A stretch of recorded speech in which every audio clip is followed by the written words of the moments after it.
Can you dig it? Can you dig it?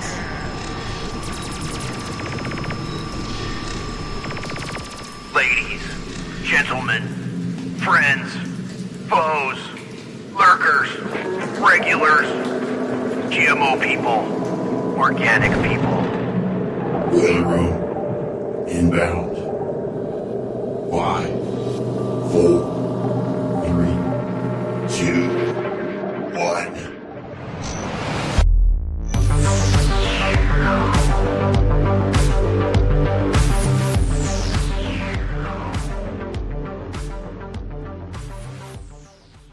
All right, how you doing? How you been? We missed you last week. Sorry, wasn't able to pop in and host a boiler room last Friday night, but it was a very important night.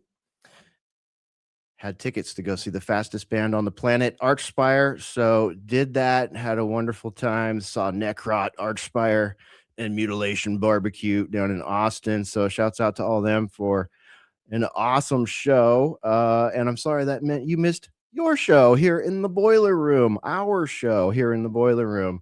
So Saturday night, did it again, went down and saw Peeling Flesh. That was awesome. So I appreciate everybody's patience while we took last week off because I needed a heavy metal refresh and I got a good dose of it.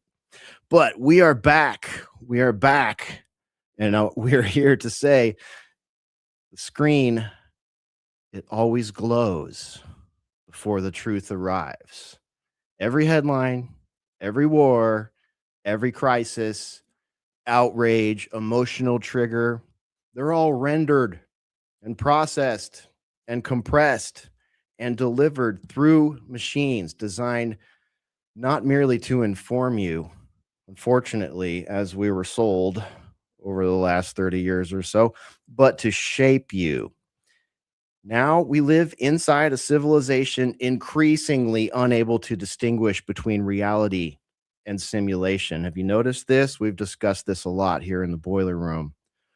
A world where generals look artificial, where war becomes a movie deal before the smoke even clears or the bones are even picked clean, where billionaires building the architecture of artificial intelligence are booed by the very public they claim to be saving, where massive data centers consume the physical resources of entire regions just to feed the endless machine of digital reality. And maybe the most unsettling part of all is not that people are questioning what they see, is that they no longer trust anything they see. This image, that footage, this politician, that expert, the breaking news alerts, the viral clip, the algorithm, the institution itself. How are those trust levels looking? Running on fumes, running on empty. Everything now arrives pre-filtered, optimized, curated, emotionally calibrated. And reality is no longer simply experienced, it's rendered in real time. And somewhere inside this synthetic age, human beings are beginning to feel the weight of something profoundly unnatural. A civilization drifting away from authentic human perception and deeper into manufactured consensus. So here we are. It's hard to believe after all these years, but tonight, AI systems, synthetic media, perception warfare, technocratic power, Hollywood propaganda pipelines, digital surveillance architecture, algorithmic culture, and the growing psychological exhaustion of trying to remain human inside a machine-built reality. From Alternate Current Radio, this is Boiler Room. I'm your host, Brian McLean. My call sign is Hesher, broadcasting live out of Central Texas this May the 22nd of 2026. Thank you for joining us for this live broadcast out there on X, on Rumble, on YouTube, and then after the show, going out to all the podcasting apps and all that good stuff. You get your audio version and all that. And of course, just go to the website to find anything you need, to include Boiler Room archives, all that stuff. We got the Mystical American Patriot Society latest episodes up there, the Odd Man Out podcast, Roundabout Ruckus, where all things Ruckus will be held, up there at the website. So get on over there if you're listening to this late, or you catch us later, and maybe it's your first time, you want to check out the website. You can do that over there. Now, tonight, I think I'm going to have 3 guests, but I know I've at least got 2. Coming in first, we've got Hrvoje Morić from Geopolitics and Empire. If you're not following Geopolitics and Empire, you are missing out. There's a website, there's a Substack, there's an X channel, and there is podcast, baby. Hrvoje, welcome back to the Boiler Room. How you doing, man? I'm doing good. I was listening to you talk about your metal refresher and some of the names of those bands peeling the skin. I had my own heavy metal refresher last week. I got to see Megadeth's last performance. It was the last performance in Latin America, and then they're retiring, and so I think they're going to continue Canada, USA, Europe, and then that's it for Dave. So yeah. Man, I'm so glad you got to see that show. I've been looking forward to it ever since they announced this was going to be the last round. And I can't wait till they hit the States next time. I'm definitely going to go. I'm really glad you got to see it. Was the show good? Yeah, I mean, top, they're, as my friend was saying, they're very professional, good sound. I learned something new during Symphony of Destruction.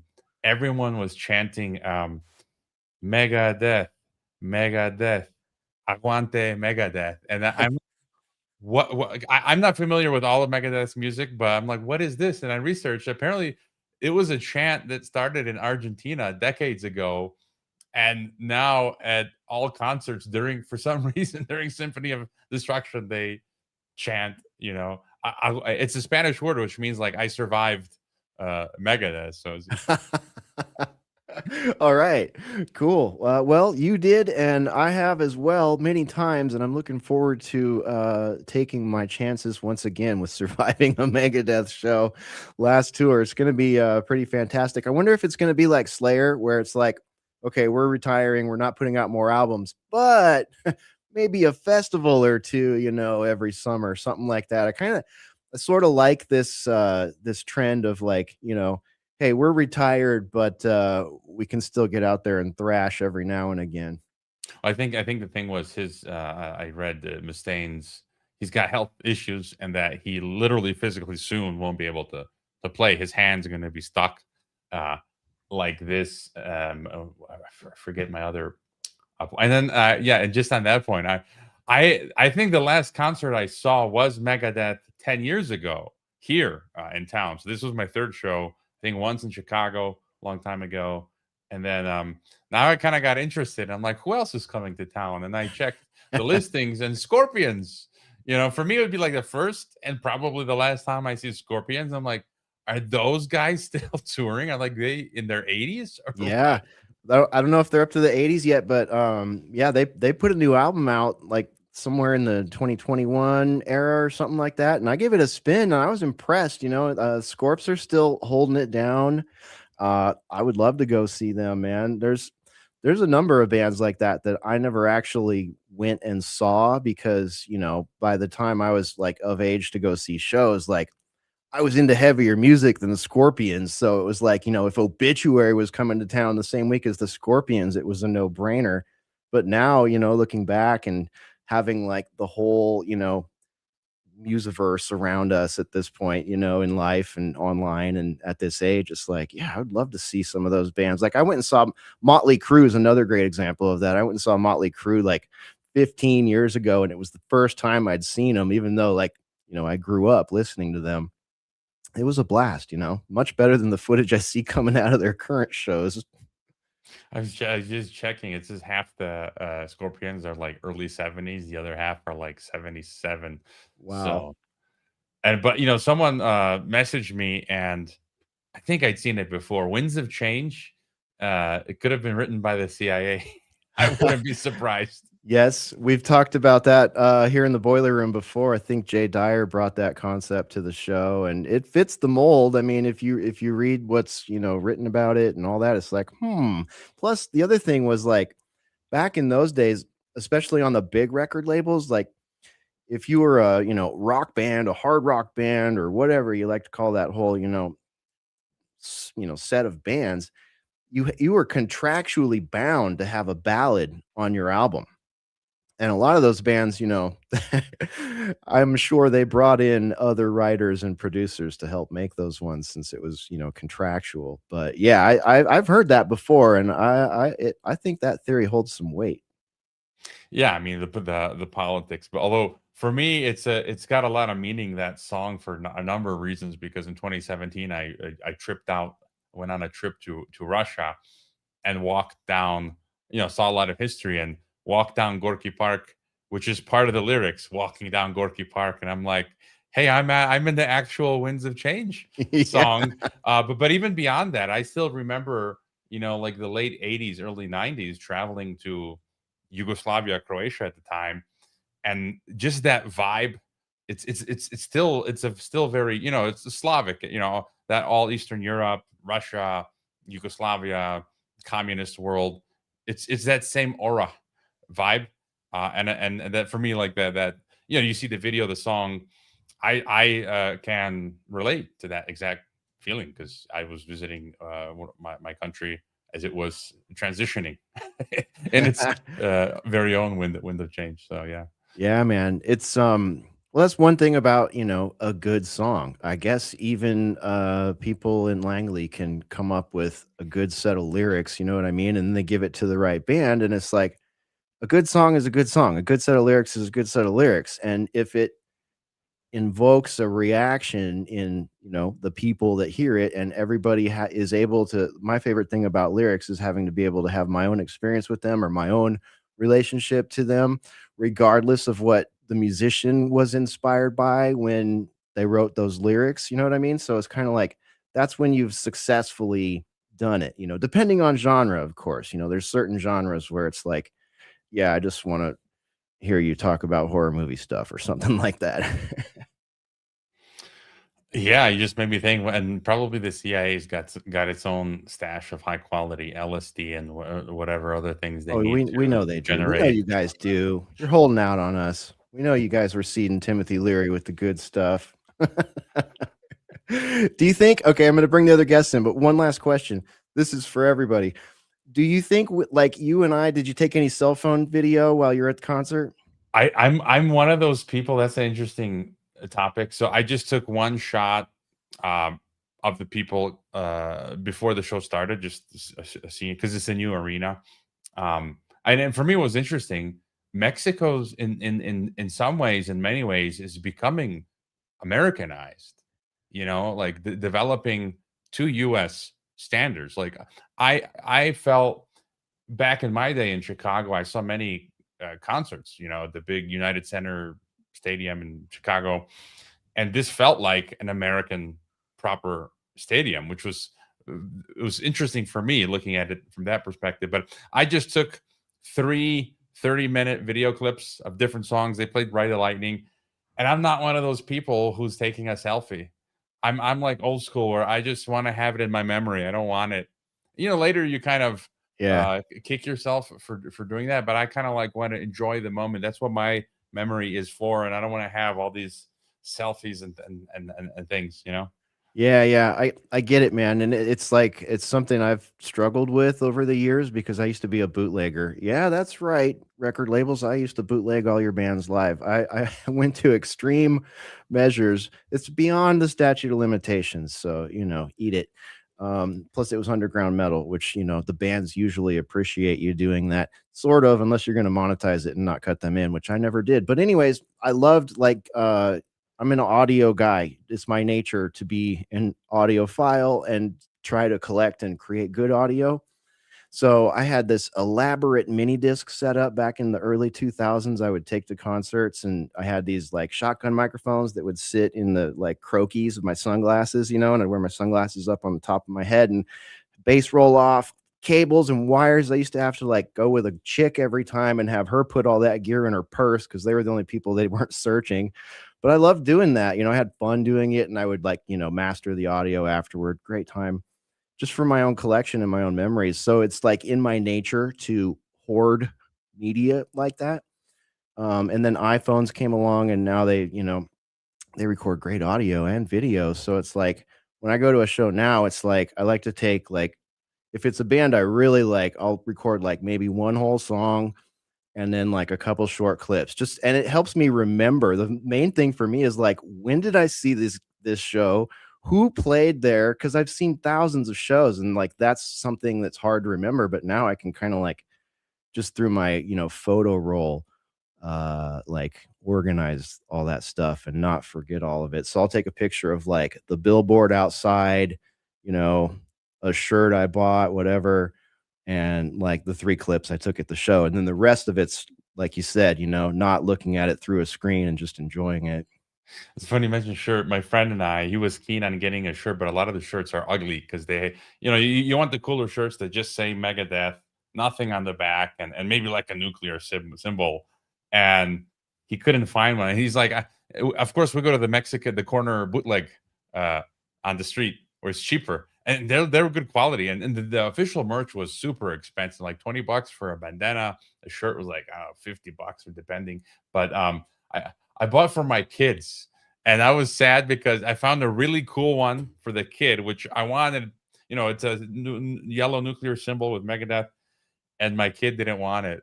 And I told her, like, I want you to wear it, sometimes with me. I'll find a similar shirt.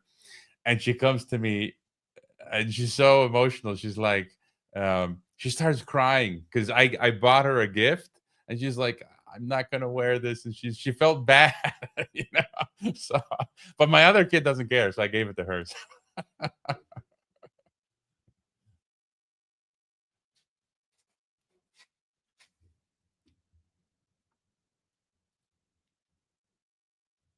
Are you muted? I think, Brian.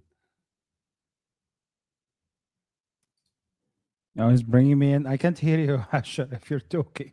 Oh yeah, sorry about that. I have a sticky mute button. I think it got resonated, or sometimes I push it and it doesn't work. Welcome to the boiler room, Pharaoh. Thanks, man. That was the silent intro. Yeah, it's like I put your picture up, and you and your homegirls there. So just start talking. No, I went with Pamela today, so. All right. How you been, man? Good, man. How are you? I'm good. Sorry we didn't do a show last week. That's why Hrvoje and I were talking about concerts when you came in, because I was out at a show last weekend. I know. Were you breaking some necks? Oh yeah. Wrecking necks and taking names and having a good time. Nice, man. Well, I'm glad you enjoyed your time, and I'm looking forward for this week. Yeah, let's get into it. Let's get Ruckus in here. There's a Ruckus among us right now. There he is. Do we need to, I think we might need an extraction team for Ruckus. No, hold on a second. I hit the wrong button. No, yeah, everything's fine. Don't believe everything that you see, people. That's don't go spreading rumors now. Yeah, no, here I am in the flesh. This is really me. You can trust that that's really me. Well, I guess you can't prove for yourself, unfortunately. See, that looks nothing like me. That looks a lot more like Hesher. just to muddy the waters a little more. Speaking of which, Hrvoje, there's something off about you. You look slightly different. I can't tell. Either Hrvoje just got himself a nice clean... Here, can you put him on the screen, Hesher? Either Hrvoje got a nice clean haircut, or he's wearing like a CIA-style rubber mask. What do you think? Is that really Hrvoje? Oh, definitely Mission AI Impossible rubber mask for sure. Those are Vogue now, right? Isn't there this week the controversy with that guy on Fox News? That's why I brought it up. I don't know what to make of it anymore, honestly. That's, I think, the point is.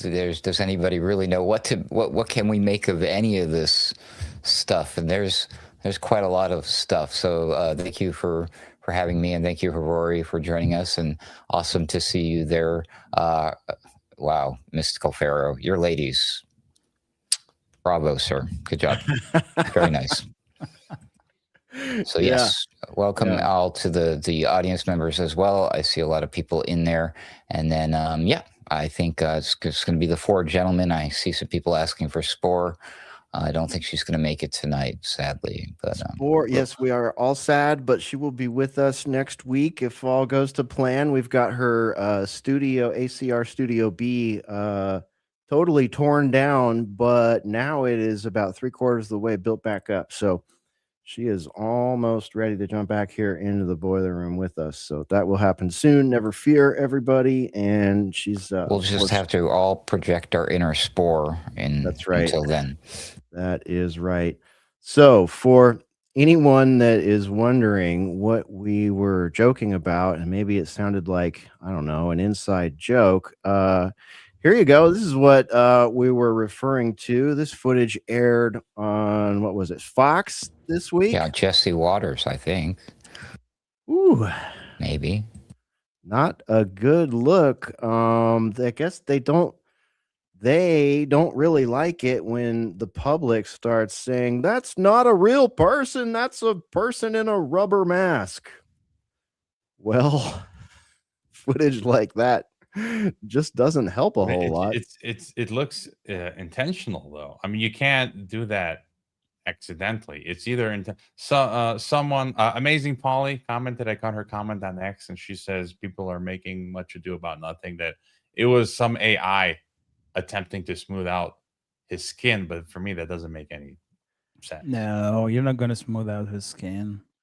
It looks ridiculous, man. It's like okay.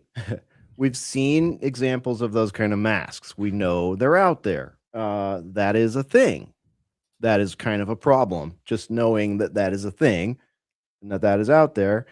But then you look at that and it's just like, Ruckus is 100% correct. I don't see it as negotiations. It really. I was going to turn the sound off on it, but it's like, what line producer, what director of photography, what cameraman, what person sitting at the censorship board there at Fox doesn't see that? Guys, it's 2026. Lizard people are going to come online. They're going to come live finally. They're gonna lose their masks. That's what we're gonna start to see. Pharaoh, the last conspiracy theory is gonna come for. Well, that's probably the point, isn't it? Hrvoje said it seems intentional. Yeah, it does. It's not just the thing that seems intentional.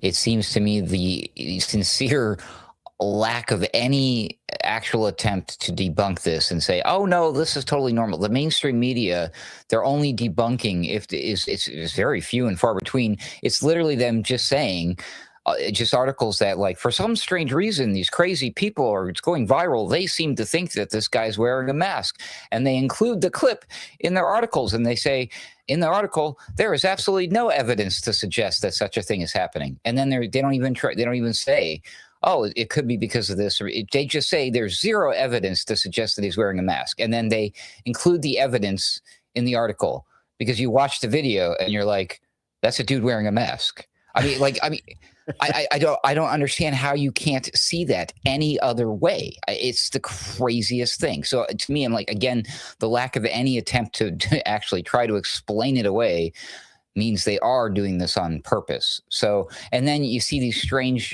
analysis. I don't know how much water there is behind this. So, okay, if it's like Amazing Polly, respect to her work, usually in general, if it's just that, why is his voice different?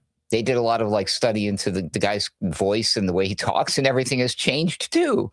And I'm like, I don't think the AI does that. The cameras don't do that unless it's that new 6G cameras that Trump's talking about where you can see better into people's skin or whatever, right? Yeah. And I've seen some of that too. Like, for example, let me see if I can pull it up.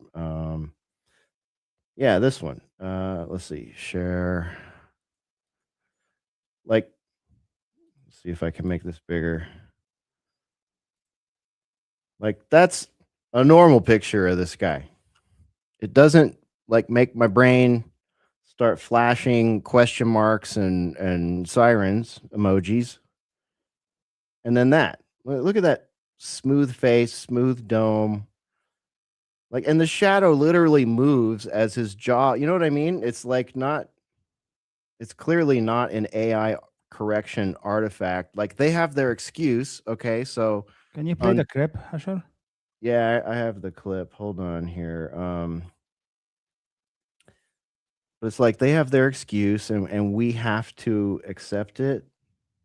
Sort of Strike thing. whenever he wants to. How long is it going to go on like that? Okay, here we go. Here's the original clip, Pharaoh. I think. Yeah. For the regime, so all those things work in his favor, and he can strike whenever he wants to. Okay, but that said, this from a U.S. senior official reported in Axios, it's time for the Iranians to throw a bit of candy out. We need some real, sturdy, and granular conversation regarding the nuclear program. If that's not going to happen, we will have a conversation through bombs, which will be a shame. So this morning, if there is this National Security Council meeting in the Situation Room, and this is on the table... Dude, it's like his chin and neck aren't even right. And yeah. Yeah, exactly. Look at the collar and how it meets his neck. Unless it's a shadow, I could see it. It can be shadow, but definitely something wrong with that the would be shadow. the only sort of alternative explanation, but that even seems to be a stretch. It is a stretch. It's like, okay, I could buy that if it was a still shot, but when I see his mouth moving and I see the shadow under the lip of the neck like move with his jaw, it's kind of like, what am I looking at? But if you look at his face again, it's so smooth. There's something wrong. Like, look. Yeah. Like the contours, right, of his face, how smooth that it is. Yep. And then that neckline is just not moving. And his then eyes look sunken in, right? And like then the collar was his neck. Looks as if his neck is hanging over his collar. Yeah. It's pretty bizarre. Like a bullfrog, and it's like moving on the sides. Yeah. Bullfrog that just exhaled. Maybe they're just trying to see what they can get away with, and they're finding that nobody cares anymore. And I'm just thinking, side topic, but all this new WHO garbage from Tedros the terrorist and the other minions coming out daily now saying, basically, there's like hantavirus, Ebola, whatever. We're going to contact trace you now again. And like nobody's blinking an eye. I'm like, okay, I guess we're just going to do it again. Yeah. Well, we don't want to get hantavirus or Ebola, even Ebola coming back. Me and Ruckus were talking about that in a car with Spore. Zika's next, watch. What? Zika will be next. Oh, yeah, Zika. When did I remember what the first time Zika hit our radar? I think it was 2011, 2012, somewhere around there. Feels about right. I'm there you go. Another Mayan calendar army. They'll be like, we read the calendar wrong, everybody. It wasn't 2012. It's 2026. Yeah. I'm just throwing these recycle things out there. They're already. I saw people are talking about second sun stuff. Hesher, Nibiru and comets and all the stuff coming back again. I mean, gosh, even the technocratic, like the cyber polygon is really not all that different from the Y2K scare, right? It's just like, yeah, your life's going to be screwed because digital stuff doesn't work anymore. Like, how is that different? We went from a calendar flip and a 2-bit, literally 2 bits or bytes to, it just may take over the internet like a sci-fi movie, I'm hoping for a Category 5 solar storm, but speaking of which, I don't mean to interrupt you there, buddy, but rest in peace, Major Ed Dames from the Army remote viewing program. He was the first doomsayer that ever got me to go out and do something. This was in 1997, I believe, 1996, 97 on the Art Bell show. Major Ed Dames used to come on and say, my remote viewers can't see any humanity past 2012. So folks, we've got a big CME coming. That's all I can come up with. Why my remote viewers can't see anything after 2012? Got to be a coronal mass ejection. Don't know what else it could be that would turn off the future. Anyway, that was kind of his rip on the Art Bell show. And man, I I got to thank Major Ed Dames, because you know what the first thing on my shopping list was after he scared the pants off of me?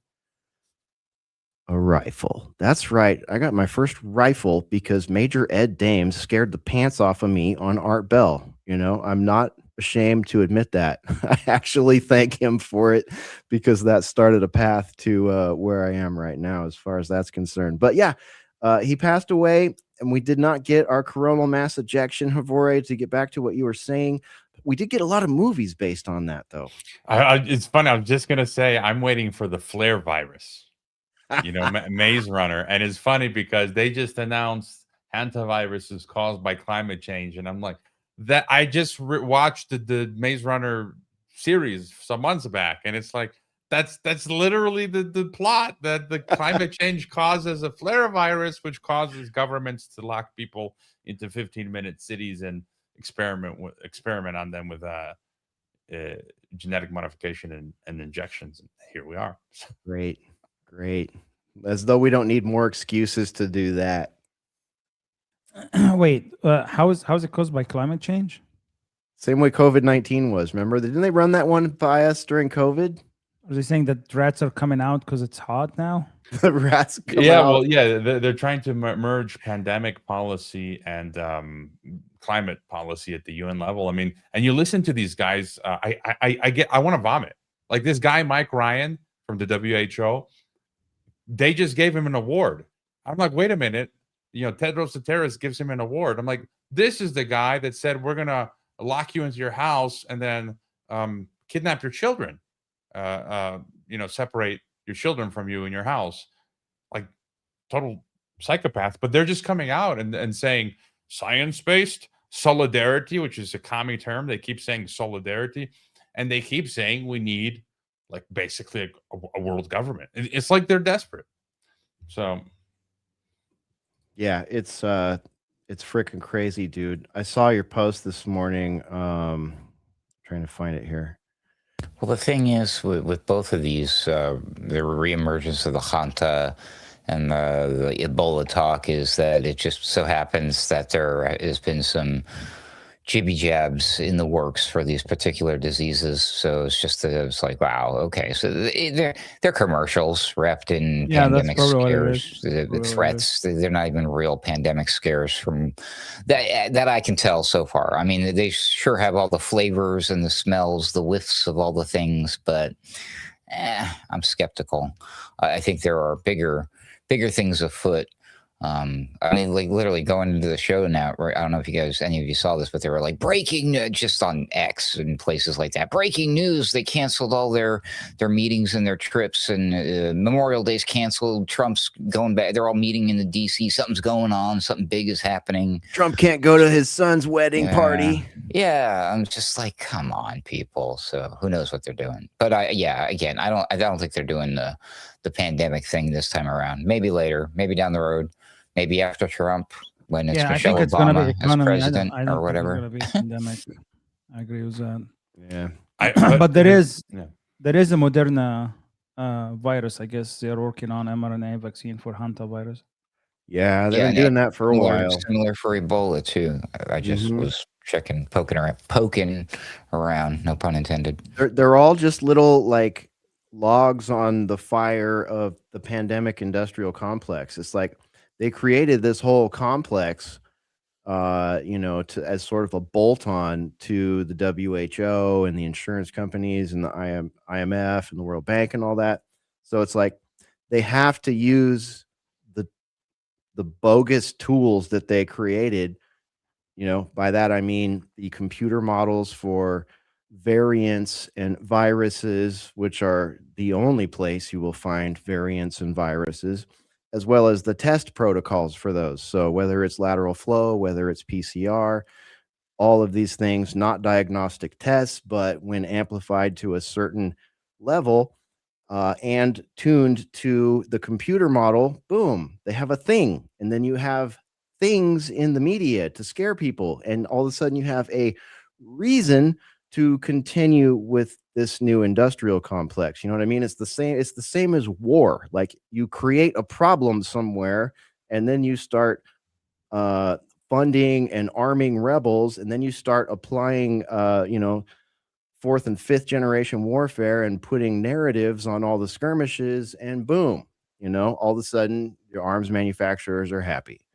The politicians are happy. The people that benefit from it are happy. It's the same thing with the pandemic industrial complex. Boom, make a headline, make some propaganda, make some fake tests, make a largely fake computer model, and you've got a reason to exist. It's the same model.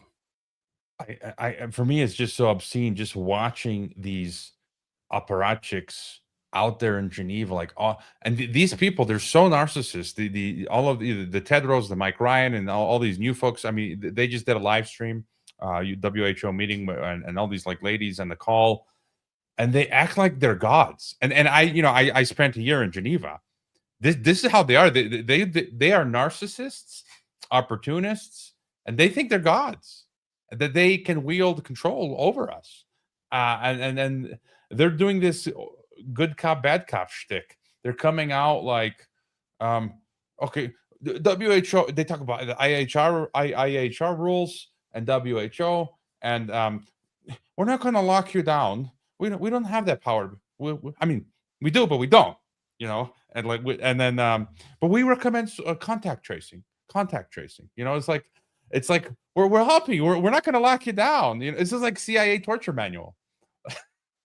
We're going to do social credit contact tracing, and that's my biggest fear, that they're going to eventually bring in the digital ID with these new systems that will actually have the credentials to verify. Not like where you can get fake paper vaccine certificates last time. This time you'll won't be able to skirt the system, and you'll actually be locked down. Like I won't be able to exit the country.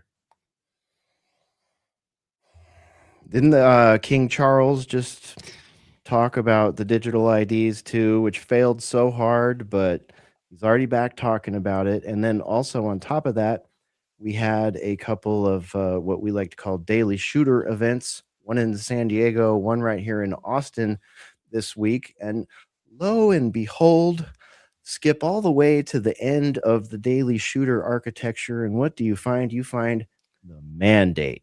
The mandate is what comes after a violent event, highly politicized, highly publicized, of which you cannot FOIA the police report, the autopsy, or anything like that. There's usually a mandate that comes after it. And guess what? Austin, say what you will about it, and I do, the citizens there said a big middle finger to the flock cameras. So Austin not using the flock cameras. Then this week,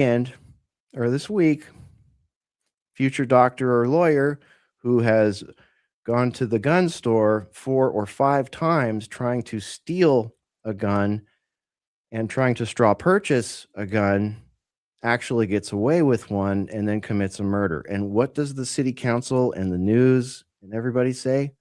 We're going to have to revisit this flock camera thing. We need that. All the while, if I may, you can find an interview with the manager of the gun store this kid went and stole the gun from. And he'll tell you flat out, this is the 4th time this person has come here. My employees have had to give chase to this guy. They gave chase to this guy this time. And guess what? We have license plate readers in our parking lot. We have facial recognition in our parking lot, in our store. We handed Austin PD and Austin SO the entire dossier on this guy. All 4 times he's been here. And my employees, he says, my employees were, following the guy as he drove away. And you know what Austin PD 911 did? They said, stop it, or you're going to get arrested for chasing. The other thing that happens, there's a weird rule, at least in Austin. I don't know if it's statewide or what, but if you're a gun shop owner or employee and someone tries to smash and grab, say, hey, can I see that? And then run out the door, or have, some other person purchase it and then hand it to them in front of the store, all that stuff. All these things are very illegal.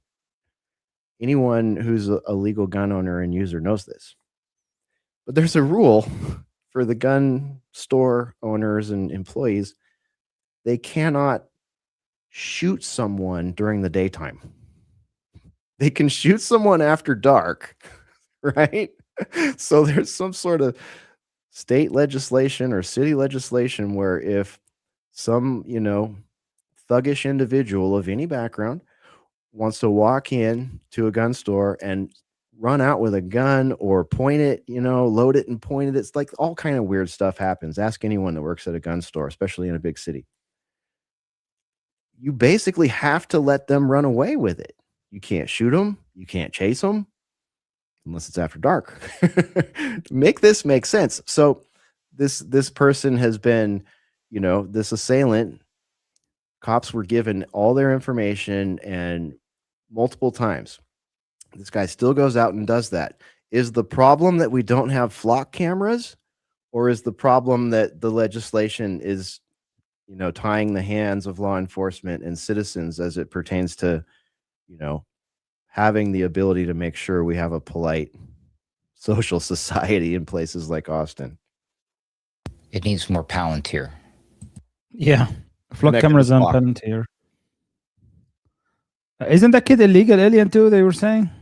I have no idea. I didn't look that I deep thought into it. I thought they were confused about their gender too.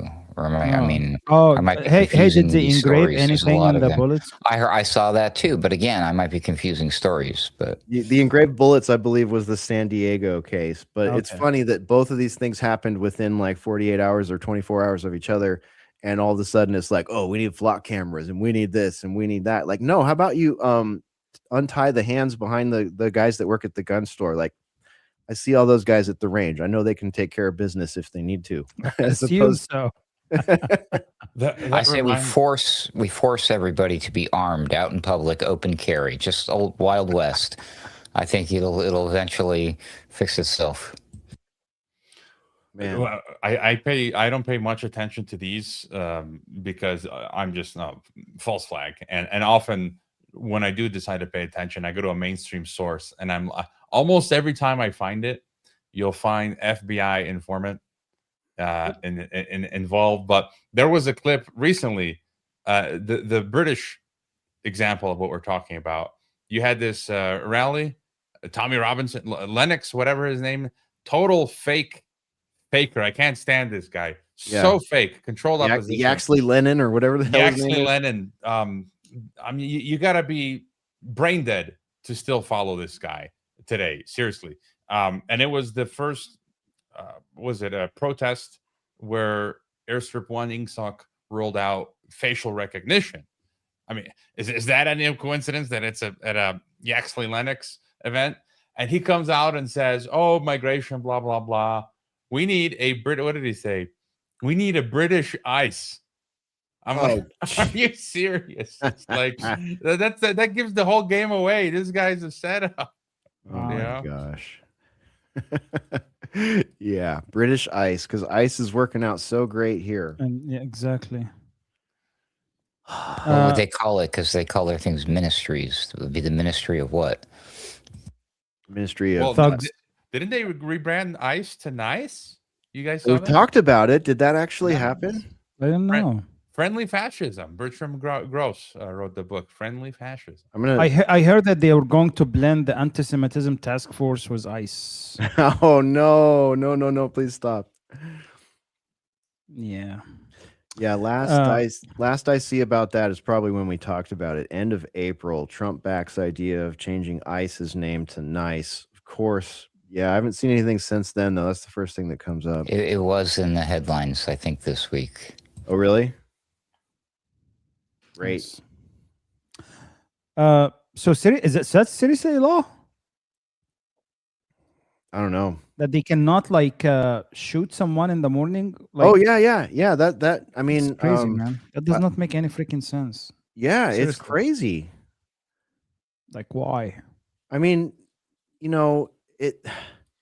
the burden that is put on Americans as a firearms owner, especially if you carry one, right, regularly, is insane. It's absolutely insane. It's like, okay, if I'm on a school, I can do this or that. If, I'm going to the post office, I can do this or that. If I'm going to the bank and all this stuff, right? It's like you really, for people that don't carry a firearm legally, it would be difficult for me to convey to you how it changes your mindset and how it changes, your everything you do. Like, you get in the car a certain way, you get out of the car a certain way, you drive a certain way, you interact with people a certain way, you dress a certain, you know what I mean? Like, everything kind of has to, like, around you kind of has to fit the fact that you're a legal firearm carrier in this country. And by and large, most Americans know the rules. They do their best to follow the rules. I know some of you are like, fuck all that. I carry my gun to the post office, and that's all right. Second Amendment all the way. I don't have any negative commentary for you. But you know what I'm saying? Like, if you actually follow all of the laws, because you don't want to accidentally become a felon, you're constantly thinking about it every time you go in a place, this, that, the other. You're going to go to the airport. A lot of Americans check their firearms when they travel on airlines, and that's a whole huge thing, like, mentally. You know what I mean? There's procedure. You have to follow it. You have to be prepared for if I get stuck in a non-Second Amendment state on a layover, like, there are things you really have to be careful of. But where is that in this case? Like, they're it's like they're telling the gun shop owner, you know what I mean? And the other thing is, like, they really scare you as a CCW or owner or, carrier about getting your gun stolen. It's like, oh my God, if you get your gun stolen, don't leave it in your car's not a safe. Don't leave it in the car. You know what I mean? There's all this, like, confusing stuff, noise coming at you. Like, oh, I can't leave it in the car, but I'm going in the post office, so I could leave it in a safe in the car. You know what I mean? Like, these are the kind of things you have to think about. But when it comes to a gun store, the state is going to tell you, yeah, just let them steal it. We wouldn't want you chasing them. We wouldn't want you causing a public danger. Let them steal it, unless it's after dark. That is so Texas. That makes about as much sense as all the regulations in this state. They vary from county to county, town to town. Next town up, you can, like, drive with a endangered tiger on the passenger seat and a loaded shotgun and hand your 12-year-old a 6-pack of beer. But as soon as you cross into the next town, you got to reevaluate all those legislations. That's how it is here in Texas. But we get it. People in Texas get it, and they actually, like, look that stuff up, and they know, like, okay, don't smoke bowls in this county, smoke bowls in this county. They don't care. Or drive with your endangered tiger in this county or the entire state. But to tell someone in a gun shop, you can't, like, that person would have been protecting the person that got killed by this kid. That's my point. It's as unfortunate as it is, if that guy could have treated the robber as a threat to society, the other person, the victim in this case, wouldn't have lost their life. Yeah. Actually, I'm Tennessee.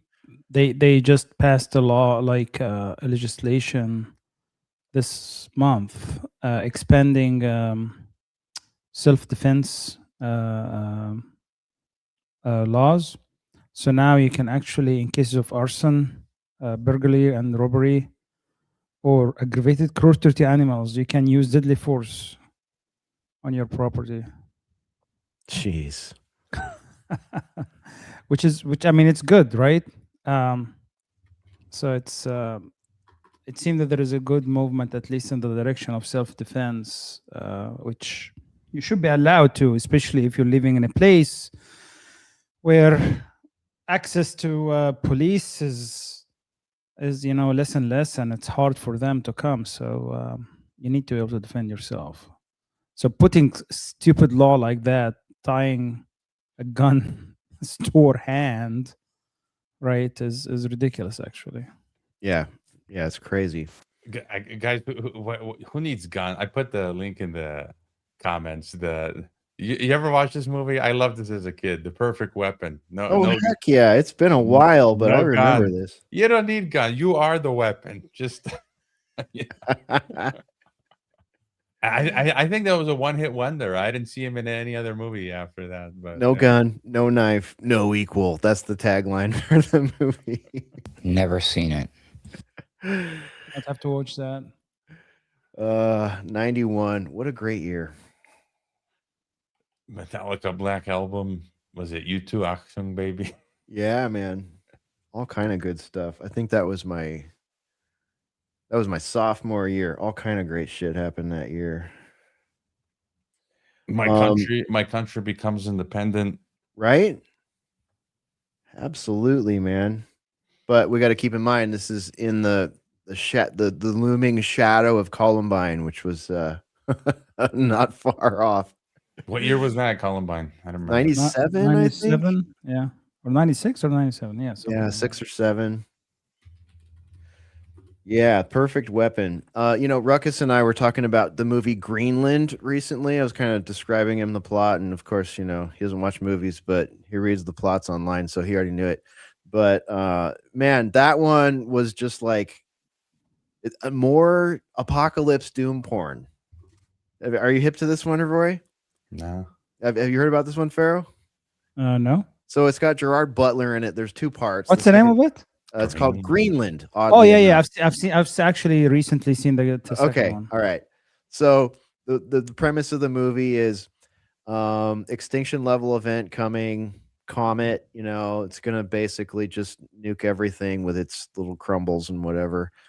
And the government starts sending text messages to people, and the government and the media are saying it's a random lottery. But then the conspiracy theorists online all figure out that it's the best and brightest. It's all the doctors and the structural engineers and people that don't have congenial diseases and stuff like that.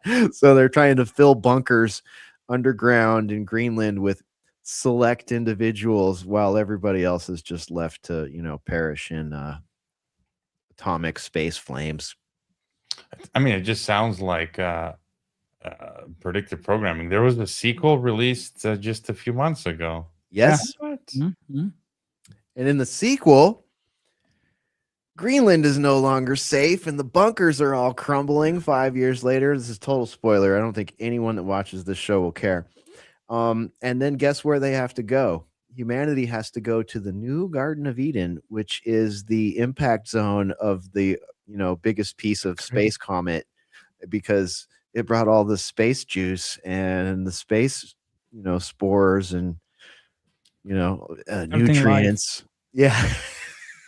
And it's in France. It's in Of all France. places. Yeah. Oh my gosh. But when I was watching it, I was like going through the checklist in my brain, right? Like I'm thinking, okay, giant comet, check.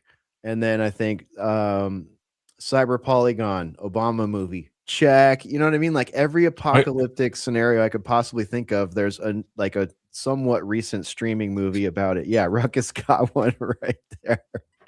Newly discovered asteroid to pass closer to Earth than the moon Monday. So it's like we get headlines that titillate the fear. This Monday, in case you didn't know. It's coming Monday. Oh, it's coming on Memorial Day. That's why they cancel the meetings. Yeah, there you go. We solved it. We cracked that.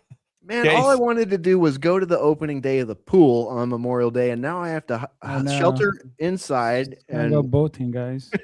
But you can see the again, it's all give us more power. World government, asteroids, climate crisis, invented pandemics, world government, and I got an idea. Yeah. Let's send Elon Musk and Jeff Bezos in 2 separate rockets to intercept it. Oh wait, they already did that movie too. What was that one called? Was that Armageddon with Bruce Willis? Armageddon, yeah. but and then reading the Pentagonpedia plot here again, you can see the propaganda laid out. It says, while at the supermarket, John receives an automated DHS message, like it's training you for normalizing. Oh, you should be getting alerts from DHS, from blah blah blah. So you know what else it tells people? In that movie, he's a structural engineer, right? And his wife is, also some sort of, cool person, smart person, well-employed person. And it's like they pick all those people, but the other message to everybody else is you're not invited, you are low class, you are non-essential, get ready to die. You know what I mean? Normalizing that to the plebs. Yeah. It's kind of reeks of eugenics. Yeah, and it says FEMA camps are good. Go to the FEMA camp. Oh, You know, dude. I read an article the other day. It was a left-wing publication, but it was talking. I think it's true. I mean, you look at this history. Edwin Black, who I've interviewed, like the first, where did they say the first concentration camps were in South Africa? The British and all that, and then like U.S. had the first gas chambers, and you actually had governors of states attempting to create extermination camps in America for people that were not deemed fit. And in this article, they said that they were comparing to Nazi Germany, that the concentration camps in Germany first began just off the cuff as like stadiums and places like that, and then Like what a we're shelter. seeing, and then what Walmart like type places, and then what we're seeing now exhibits the sort of the same trend of what could become concentration camps here. And then the turn towards domestic terrorism, it's all, and then you can see where that's going. So I watched the sequel first because I was skeptical about the whole thing, and I was like, I'm just gonna watch the beginning of this. I'll get the gist, And I found myself at the end of the movie going, damn it, I just lost 2 hours, and now I want to see part one. So I went back and I watched part one, and I was telling Adam this in the car the other day. There is like at least a 30-minute chunk of that movie, like narrative and plot that's all written into it, that in my eyes is there strictly to normalize and make cool FEMA. Like there's this whole thing where like everybody's freaking out. People are realizing they're not essential. They're like rushing the military base where the C-130s are taking people. Some of them are getting mowed down and whatnot, and people are panicking. And it's all about these wristbands. Only the people that are allowed on the, to the bunker have wristbands and whatnot. So like the main character, her son gets kidnapped by, some dude that was on The Office or some crap like that. And like FEMA to the rescue.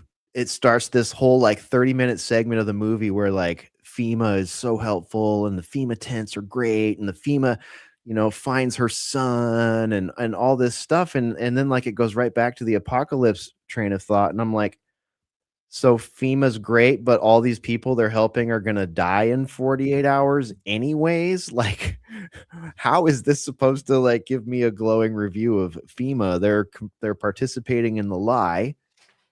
Go ahead, Adam. I just want to point out real quick, I just noticed that the movie was released December 18th in 2020. Yeah, that's the other thing. It came right then, and then there was a long gap between it and part two, which obviously, we can imagine why. But you're reminding me, one of the reasons trust thing.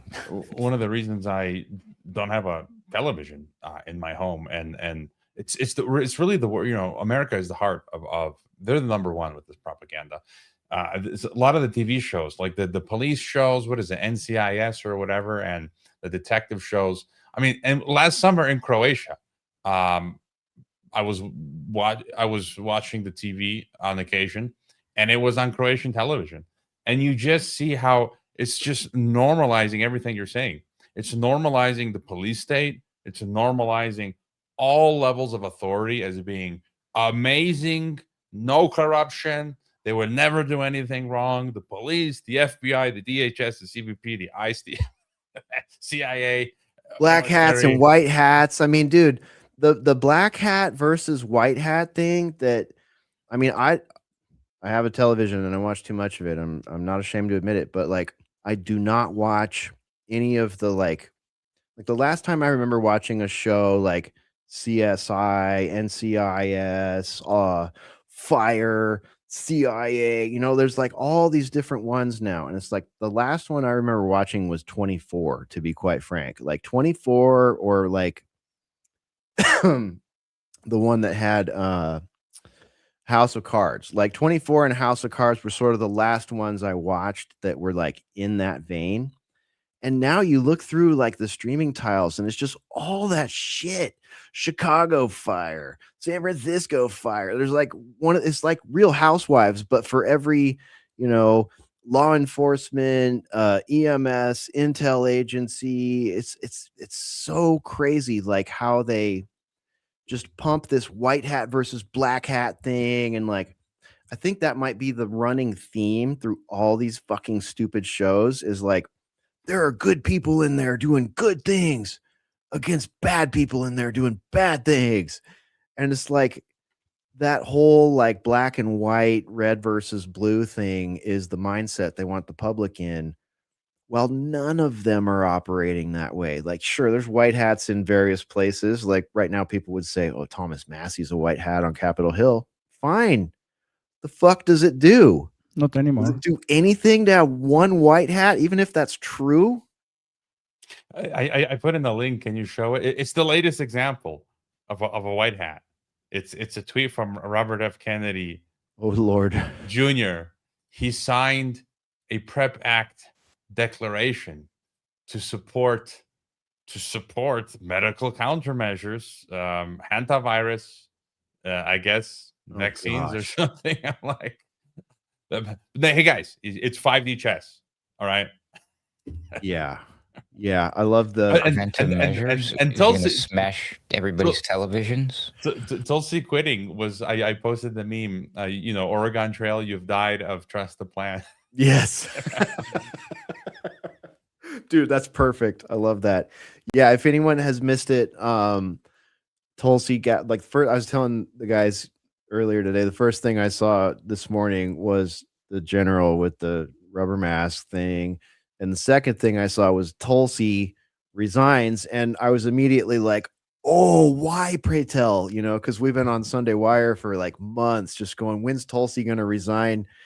And then she finally does. And I'm like, oh, is she resigning because she doesn't agree with, the politics, the geopolitics? But no, it was a family emergency. So Tulsi's out as the end of next month, I think. She's out. Well, I mean, that's what she says, right? Yeah. But I mean, there was also news that the FBI went and raided their office. That turned out to be more fake news as far as I can tell. Fake news? Okay, because that did not make any sense that the CIA would. Jesse Waters again. So Jesse Waters has stepped in it twice in the last 2 weeks. Yeah. Well, I don't know because the guy in the mask wasn't Jesse Waters. Oh, it wasn't? Okay, who was he on? Yeah, it was those two. There were those two co-hosts. Okay, yeah, they showed him. My bad. But yeah, Jesse Waters fucked that one up, and like he deleted the tweet about it too, rather than addressing it. We were talking about that on Sunday Wire. Okay, so it's fake news. Okay, good. It's like, I think it's just propaganda, quite frankly, man. Like failed propaganda, propaganda they had to walk back, and instead of going like, Jesse Waters, what the hell, dude? Like, you've lost all credibility since Tucker left the network, pretty much. Many of our viewers would say you never had any, even when he was there. Yeah. But holy crap, man, to just delete that tweet after such a salacious claim, like, you really, as a journalist, should go back on and be like, yeah, I got false information. I did not do my triple check on that. But are we going to see that from Fox or CNN or any of these other fuckwits? I doubt it. They just delete it and pretend it never happened. It's like gaslighting. That's the very definition of gaslighting, right? I mean, we know Trump watches Jesse Waters, so. Yeah, he loves that shit. He doesn't like watching Tucker, though. Yeah, so anyway, back to your link here, Hrvoje. Secretary Kennedy, today I signed a targeted PrEP Act declaration to support the development and deployment of medical countermeasures related to Andes virus, which can cause the deadly respiratory illness hantavirus pulmonary syndrome. What does that mean? Like, what's that act? Like, what's in that act exactly? What's Dude, what's the PrEP what's it, Act? like, It's yeah, what's this is because very similar to what when I they first did heard it, before. I thought it's like a Maha thing. Like, hey, it's gonna allow people to prep and, like, feed themselves or something, and then it turned out to be some kind of other garbage, pharma related, I assume. Yeah. So let's see here. It's one of those bills that is like long and far reaching. And it has to do with pandemic stuff, particularly COVID-19. There's from January of 2025 at congress.gov, there's a post there called the PrEP Act and COVID-19. And then part 2, the PrEP Act Declaration for COVID-19 Countermeasures. So basically, it's a holdover from the COVID days, and it's older than that. But this is the thing that allows the broad immunity from liability. Right. So if this guy went out there and said that specifically for the he used those terms, medical countermeasures during public health emergencies. So yeah, so here we go again. So they want to start jibby jabbing people again. So it's like an NDAA, and they renew it and they add to it every year and vote on it, passing it basically, if I'm understanding it properly. So yeah, it's been around a while. Banhammer wants to know where Based is.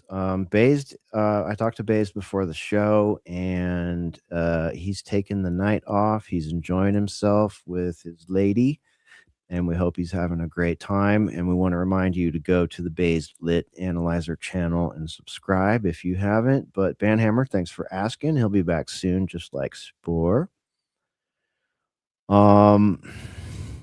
I see the chatter in the chat rooms too. I personally don't trust Joe Kent. No, me neither. Anyone until I actually physically I don't trust anyone in any office at this point. Like even Thomas Massey. Like, if that's the last person that some people trust, sorry, it's not someone I'm going to trust just because of that. Yeah. So yeah, I would agree with you there. You go just not that long ago, and you're like, oh, look at this guy, RFK Jr. He's saying some good things. Hey, look at this Tulsi Gabbard. She's saying some good things. Hey, Dan Bongino wants to go get him. Hello, Trump. Everything Trump ran on. Like, so yeah, you can't trust any of these people. They change after they get elected. But the thing is, if you're in a position of, I don't know, like I am, it's like, yes, I have my bias, and yes, I have my suspicions, and yes, I understand, like, even if Joe Kent at the moment he dissented was authentic, that there's a chance that something could change down the road because of, the 5 reasons that those things do change down the road. But in a timeline like we're existing in right now, calling balls and strikes as they happen, it's kind of, an attempt to stay unbiased and journalistic, but it doesn't mean I'm not sitting here waiting and wondering who's going to buy off Joe Kent and what kind of crap is he going to spew at me 12 months from now. You know what I mean? It's just like, I don't get butthurt when that stuff happens, and I don't get my hopes up when I'm calling balls and strikes. It's a fool's errand at this point. I've got to say, I'm seeing it daily now. Well, first of all, someone on X talked about Massey. It's a perfect psyop that he might run in 2028, because MAGA has completely fallen apart, and who better than, again, in the news cycle, a new hero figure like Massey to pick up the pieces. But I've been sharing articles about what's going on, like other people doing analysis, but Reiner Fulmick, for example, I believe the guy just took money, and did a COVID version of QAnon. He didn't do anything. He was literally taking money and putting it into his own stuff. And I see people, I'll share that on Substack notes, on Telegram, on X, and people will be so butthurt. And I'll be like, they never actually address. I still haven't seen any of the critics who are butthurt about their hero, Reiner Fulmick, being outed possibly as a fraud. they never offer any counter to the actual facts. They're like, no, he's my hero. I can't believe it. You're a fraud. dude. And I'm like, the hour is so late, people.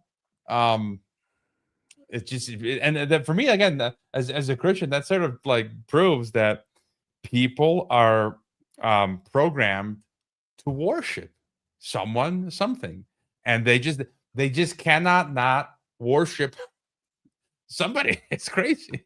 Yeah. And I mean, like, the term worship could be, taken wrong by somebody who feels, that way about their person or their people in the media. And it's like, I get it, I may be a presenter, I may be, a platform proprietor, whatever the fuck you think I am, but ultimately, like, I'm a fan, I'm someone that watched a lot of this stuff, and more importantly to me, at least, listened to a lot of this stuff over the years. And it's like, I'm sorry, but I don't, and I had heroes, and I suppose, I still have a few, but they're like encased in ice at a certain point on the timeline. And when I think about now, it's like, all my heroes are dead. My heroes are fucking dead. I certainly don't want to be a hero, I'm just a fucking guy trying to understand reality, trying to have a good context for reality. And it's like, I look around at all the people that did the most amazing stuff, and most of them are fucking gone, and that's kind of sad on the one hand, but on the other hand, it's sort of an opportunity, sometimes I would say this about my generation, but I will widen it right now, because if you're watching this show, it doesn't matter what generation you're in.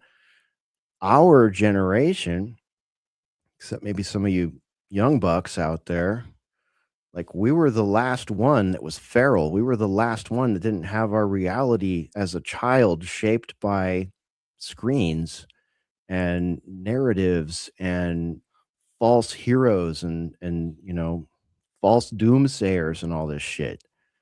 And right now, we live in the synthetic age. I'm sorry, but they've been pushing the back of our heads into the membrane that separates Generation X and the boomer generation from where we are right now. And we've popped through. Our heads have literally popped through the membrane. Like, if I could go behind my green screen and push my head through this fucking Terminator politician here, I would, to, describe it. But we're there now. And I think it's worth noting, that there's no heroes left. Nothing is sacrosanct. No one. And anything can change on a dime. So hopefully people are realizing that, and, not over idolizing people or living in the, like, a lot of, times as a viewer or listener. We're fine, buddy. Yeah, Everything's fine. Everything's fine. See that? No, you got to get the photo. I just saw it the other day of 3 pastors bowing in worship. I'm like, didn't literally the book of Daniel teach you literally not to do that? Like, to rather die than bow to a golden statue? And now you're these Christian pastors bowing to a golden statue. But they're evangelical Christians, so they must be right. Oh my God, what the fuck, Ruckus? What is this? I don't think that's the real statue, but the other one was. But yeah, I think I have that photo here somewhere, so Hrvoje. Oh, that was gross. Something you mentioned though, the data center stuff, and we did the podcast some months back. Hesher, the new Google reCAPTCHA thing, like, it's insane. I don't know if you guys already talked about that, but like, before you could just browse the internet on your desktop laptop, and now it's like, no, you got to have a mobile phone now on your person to browse the internet. Then separately, I read, like, in the EU, they want to get rid of physical driver's licenses, so your physical driver's license won't be valid anymore. You're going to be forced to have a mobile phone on your person to show your digital virtual driver's license to the officer. It's like you see that trend happening everywhere. And the phone has to be either iOS or official Google Play Android, no de-Googled stuff. I mean, it's too much. Really, we're being overrun.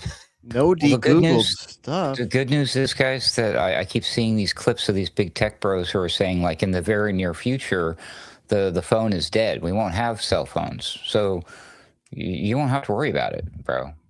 Of course. They mean, of course, that we're moving towards implantable technology. But hey, anyway. Ubiquitous computing, or if you didn't implant it, then hey, your car has a reader on it, your shoe has a reader on it, or something like that. It has to be with you, or you're not viable in society. I don't think that will last long. If I look at it biblically, the good news, I hope, I mean, that can't last long. And at least when that happens, the decision will be simple. We won't be kind of questioning, is this the mark of the beast? Is this what? And it's like, oh, you want an implant? Oh, for sure, no. Okay, that's a no. I'm heading off into the forest. See you guys. I'm going to go find an island and search for coconuts. Like Darth Wanker just said here, back to stones and smoke signals. Yes, this show will be transmitted in Braille, in Morse code, and in Native American smoke signals. So you better start phoning up. Be necessary, Hesher. Elon Musk says the brain chip will allow you to see, even if you're blind, even if you've never been able to see from birth. He literally said that.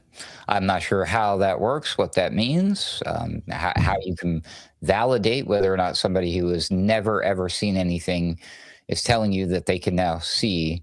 I'm not sure what the base comparison is there, but hey, science, right? I don't know how even your brain is going to perceive whatever the hell is going to see, right? Right? Through the whatever the hell is going to come to it, I guess not see, but through the AI. Pharaoh, look at this. You asked earlier, are the reptiles here? Look at David Icke's channel 4 days ago. They finally admit reptilians are here. I was right. Stop. I couldn't help it. Couldn't help myself. By the way, David Icke shared my article like a month ago. Isn't that interesting? Nice. But yeah, that's that whole theosophy angle, if you ask me, with the aliens and externalization of the hierarchy, the ascended masters, all that sort of stuff. Yeah. I don't know if we want to lean into that while they're threatening us with blue beam, right? And showing people on TV with masks. Anyone remember the show, the miniseries V? Yep. Oh, we're living it, aren't we? Well, they just released the second tranche of UFO files, in case you missed it, Hesher. Oh, really? What do we got this Things time? that have never, ever been before now publicly released, and we cannot explain what they are, but we want to reassure everybody that they are not extraterrestrial. At some point, like maybe when I was watching the first time I watched X-Files, I was actually interested in the whole alien thing. And then after that, it just that shit became so old that I didn't even give a crap about it. I don't even know who even cares about this shit anymore. I was thinking about this the other night, actually, and you make a great point. No one fucking cares. Like, they tell us all this UFO stuff right now, and people are like this. They're making this face on my shirt here, like the Dumb and Dumber face about it. Couldn't give a flying fuck. And I started thinking about, my experience with the X-Files, and it's a lot like yours that you just kind of elevator pitched me. Like, I'm thinking back about it the other night, and I'm like, so when I think about the X-Files, just like in retrospect, not that like I was a super fan or saw them all or anything like that. I did see the reboot seasons and kind of appreciated those for like, updating the whole brand and all that stuff, whatever. But like, I started thinking about what are the two main themes in the show. Number one, I want to believe. Number two, trust no one. Talk about setting up a dialectic and a paradigm that is doomed from the fucking jump. I want to believe, right? And anyone that's watched that show or ever looked at the sky and seen something fucking weird or wondered about what's up there or dropped 7 hits of white blotter LSD and laid in the middle of the street in 1991 at 2 a.m, for a couple hours. I'm sorry, does that sound specific? Like maybe it was me. It wasn't. You want to believe if you're anywhere tangential to that, you do kind of want to believe. There's how can you not with so many narratives, with so much wonder in the night sky? And then you add all this David Icke and shit to it, right? Then you add Bill Cooper to it and his experience. Then you add the Mirage Men documentary, and it's like you realize, okay, a lot of people want to believe, but none of us should trust anyone on this. Hesher, I have an article right here. This is totally legit. It says right here that of all these releases, these interesting videos people are spitting around on your social media all weekend long that your friends will be talking about at work, none of those videos are accompanied by explanations. And the Pentagon's All-Domain Anomaly Resolution Office, AARO, has previously stated it has no evidence to suggest any of the thousands of objects seen on video or described in written testimony is of extraterrestrial origin. As if that wasn't good enough for you, this is my favorite part. Additionally, the information is collated from a diverse range of sources, including government agencies, including several military branches, the FBI, the State Department, and NASA. So you can Did you trust say Nazis? all of I mean, those I did not see places. that coming. Yep. This is great. So yes, this is totally fantastic stuff. This is the government, Trump being maximum transparency, as he put it, I believe. The most transparent administration ever. Have fun with that. Is that what he Except said? for a long list of things that we wish they would be transparent in any way, shape, or form about, but whatever. Yeah.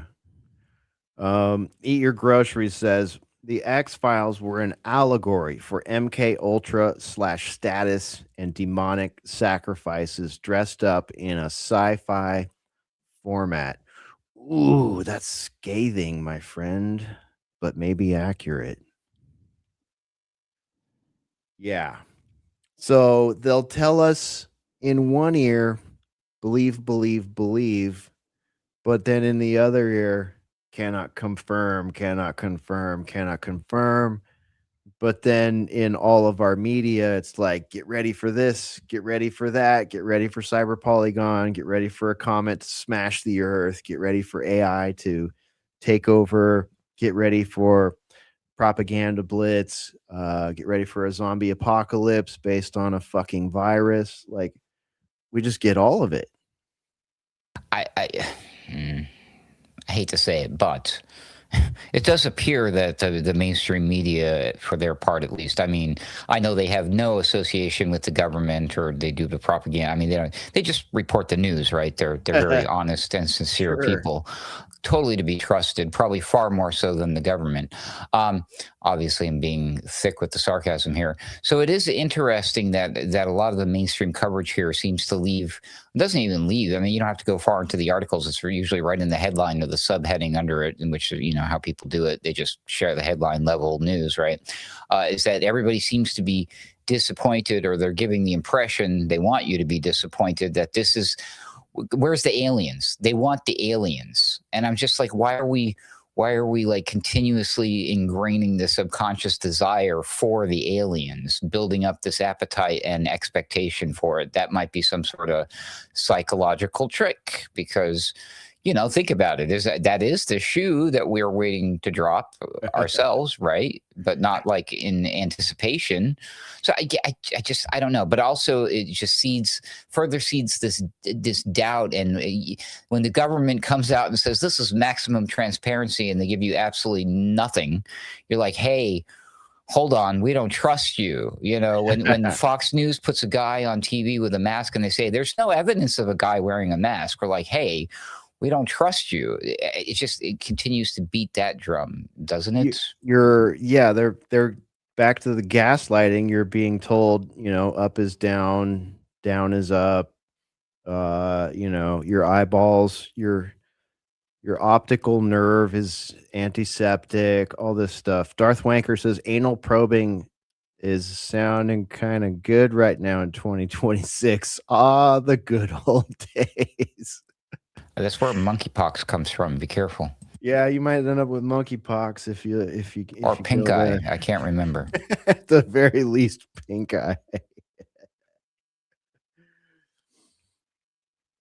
All right, Karen, what's up? Karen's here with us in the chat. Karen says, bet this is when augmented humans are rolled out. Peter Thiel is involved too. Check out enhanced.com. Yeah, I was just gonna say, to quote from Lemmy, is it? This is their ace of spades, right? This is where all roads. The Ace of Spades. Yes, I think this is where all roads Don't. it converges. If you think about aliens, UFOs, the AI stuff, the world government, the data center technocracy, augmented humans. It feels like they're going to have to sell this narrative. And I believe it goes back to Bible prophecy, and it's going to have something to do with angels and demons and aliens seeded us and bioengineering. Like they're going to sell us such a massive deception. And yeah, I think that's their last card, and that's why they keep the fire going warm. Yes. Right. And then because I think they're not completely sure themselves, right? Because what they got to pull off is such a big psyop. It's going to include a whole bunch of sophisticated tech that they've got. And I think they're gauging sort of like DARPA's poly market, what it's doing to gauge us to see when they think we're ready to. Let me ask you this, man, and then I got to go to Pharaoh because he needs to get out of here. But real quick, before I do you think that blue beam / gray / reptilian / whatever, is that the final trump card? Like, is that the one that, like, we thought COVID 1984, as you coined it, was a pretty big trump card. Like, that was a big flag to plant in the globalism thing, because that brought a globalist structure onto our daily life around the world, at least throughout the Western world. I wonder if Project Bluebeam is maybe just like pull the ripcord in case of emergency. You know what I mean? Like, it's ready. We've got everything set up. We've got all the predictive programming in place. We've got the ability to do the voice of God. We've got the ability to do drone presentations that are, holographic and, wow people. What if Bluebeam, UFO, UAP / alien, all this stuff is the final trump card, or an emergency ripcord of some sort? Like, let's say World War III doesn't go the way they hope it does, and the people all stand up and say, no, we don't want this. We're not doing this, for political Zionism and all this other stuff. But and they realize through their modeling, hey, this isn't going to fly. Pull the ripcord. What do you think? No, I don't think it's haphazard. I think that this is their plan towards the end. Again, it's going to alter. It's gonna throw out all religions. Again, it's the Antichrist deception, and I think when that happens, I would suppose then it's the beginning of the end. It's red heifers start getting shipped and temples start getting built. Yeah, it's increasing. Last week, I tracked the news on my weekly analysis. Another rabbi said we need to build a synagogue next to Al-Aqsa. Ben Gvir was out saying we need to smash Al-Aqsa. They allowed a whole bunch of Israelis to congregate on the Temple Mount, and it's just I think that's the final play. Once they get ready to do that, it's the end of time. It's the end of history, or the beginning of the end. But also I'm open, like, maybe that time period. Maybe it'll be like the sci-fi dystopia, where maybe it won't end immediately, and it's going to be like these sci-fi movies where we're all living alongside humanoid robots and yeah, it becomes Elysium meets Battlestar Galactica. What's that like comedy dystopia movie where it's like Elysium, but it's a comedy film? Do you guys remember? I can't remember. Like the guy's living in a sci-fi dystopia with robots, and sort of a comedy. It'll be something like that. Well, there's that show Upload, kind of on that tip, but I don't think that's the one you're thinking of. No, but anyway, All right. those are my 2 cents. So, okay, I got to go to Pharaoh, but last follow up question on that. I agree with you. I think it's scheduled. What year do you think is going to happen? Who knows? I mean, doesn't that depend on the tech that they? Yeah, I think they have it though, and my guess, my money is on 2030 Agenda 2030. For Agenda 2020, we basically got COVID. I think 2030, it's going to be blue beam. Yeah, I think it's going to be. Well, I think the earliest will be 2030s, right? Maybe it could be 2030, but not necessarily. It could be 2030s, 30 until 39. If it doesn't happen, I think beyond that, the next earliest would be my secondary time frame would be until the 2060s. Let's say. All right.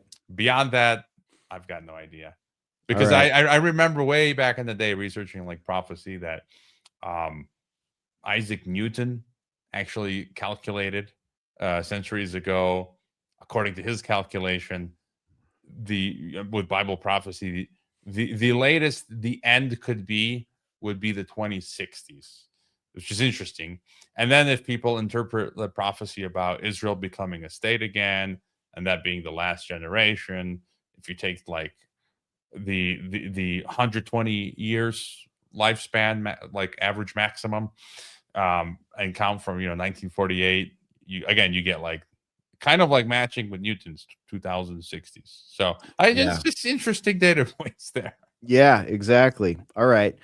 Pharaoh, I know you got to get out of here, man. So over to you. Save rounds, final thoughts, anything that the conversation has made you want to get out there before you got to jump. Just a comment on this. I mean, I think blue beam would have lied maybe a few years back. I think now people know that there is so much tech out there that they're, I don't know, especially with 2020, with 2030, right? That tech is gonna get even more crazy. Yeah. I don't think people are gonna buy it. So I don't think it's gonna be blue beam. I think it's economical collapse that's going to trigger that digital currency, right? And they're already installing the control grid, and I think that's how it's gonna go. I'm seeing hard time. I have hard time seeing the whole blue beam flies. Well, I would have said the same thing about COVID if someone asked me in early or late 2019 if that was going to fly. So I hope you're right, man, especially after COVID.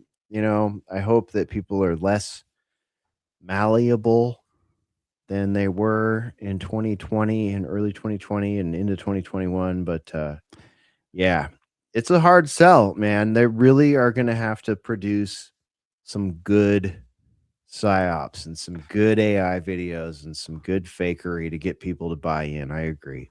And I'm not saying the end point is not going to happen. I'm just saying it's not going to happen through blue beam.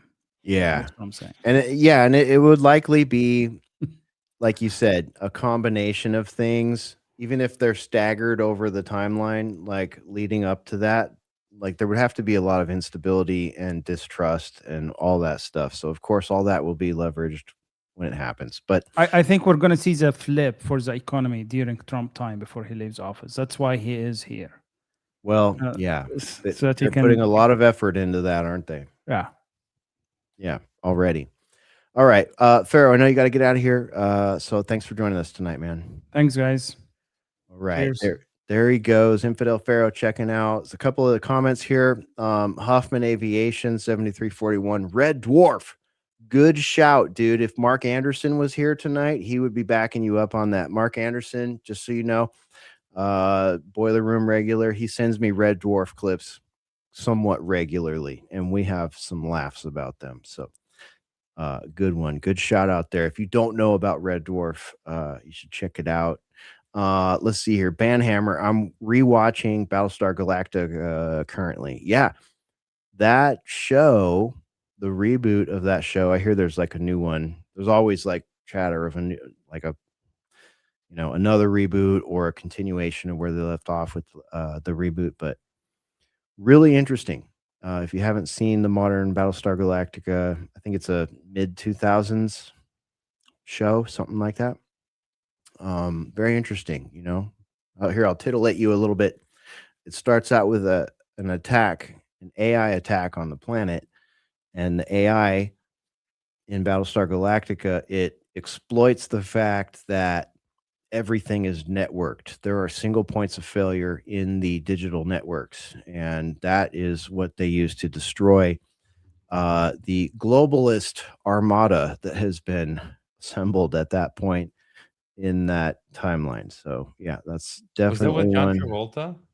Travolta? No, it's not John Travolta. They were all like new actors at the time. Katie Sackhoff, for example, was Starbuck. They switched genders on us on Starbuck from That's the remake, right?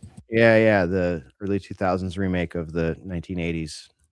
Was it late 70s? What Hrvoje's thinking of is Battlefield Earth, which is Yes. a L. Ron Hubbard thing, completely Right. unrelated. Yeah. Can I take a swing at that UFO stuff? Yeah, go for it, man. What do you think? Because I'm curious what Hrvoje thinks about this. Did you see Terry Wolf's latest work that he does up on his Substack, The Winter Christian? Yeah, I shared that. I think he actually sent me his book, which is yet to be published, and I need to read it on top of like 2 other 500-page books I need to read. But I like his thought experiments. Some of them I think are off planet, but others are good. And I mean that's part of the you kind of need to do that. But remind me again, what was his latest? This one was interesting, and he did a sort of a follow-up to it. But the gist of this, I encourage folks to read it and judge for yourself, of course. But it was a little bit of a different take than what you normally see, and it was kind of much more aligned with some of my thinking, and I found it shocking, and I was like, and mildly worrisome, to say the least. But the idea is that all of this stuff, the aliens, the UFO disclosure, all of this is just a part of we all know this, but a psyop, that this is part of the collapse and depopulation of society, but at the same time, a way to put a nail in the coffin in Christianity specifically. And I found that idea very interesting. The idea is that whatever's going to happen, the mass chaos that ensues, whether or not that's actually related to the aliens, it could very well be related to our reaction to our thinking about the alien. Just an example, he doesn't say this, but just an example, what if like we honestly think the government's hiding aliens and we decide we do something stupid. Either way, the billionaires are going to have to bunker up, and they're building their bunkers.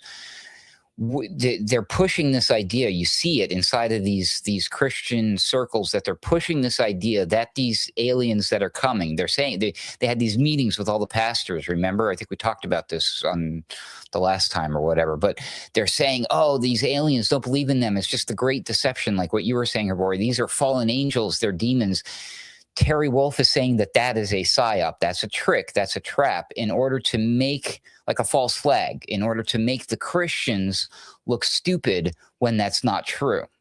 And then later on, the ones who are like, okay, we had all of this trouble because those crazy lunatic Christians, all those religious fanatics, they're the reason we're in the mess that we're in. And then they make it illegal. They do away with it. They finish it. They put a nail in that whole coffin, because it's the Christians who are ultimately going to be held responsible for whatever happens. They will be the ultimate scapegoats. And you see that you look at how they're all obsessed. They're using the United States of America and our taxpaying dollars to promote this apocalyptic Zionist Christian fanatical end of the world, build the third temple.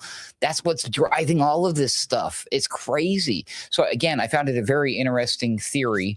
But then his follow-up to that made a very good case for, in light of that, why we're seeing all of these data centers and what's up with the push for the AI, which is directly in line with what I was doing with my daily Ruckus series, the 12 Lovers Coming. Why is there a massive push for AI?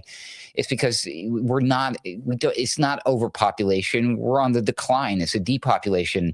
And right now with this rush, I think they're ready for a mass extinction event, which could very well just be because of all the things popping off all at once. It could be World War III. We think aliens are landing. The power goes out for 3 days. Who the heck knows, right? The Strait of Hormuz thing certainly isn't helping.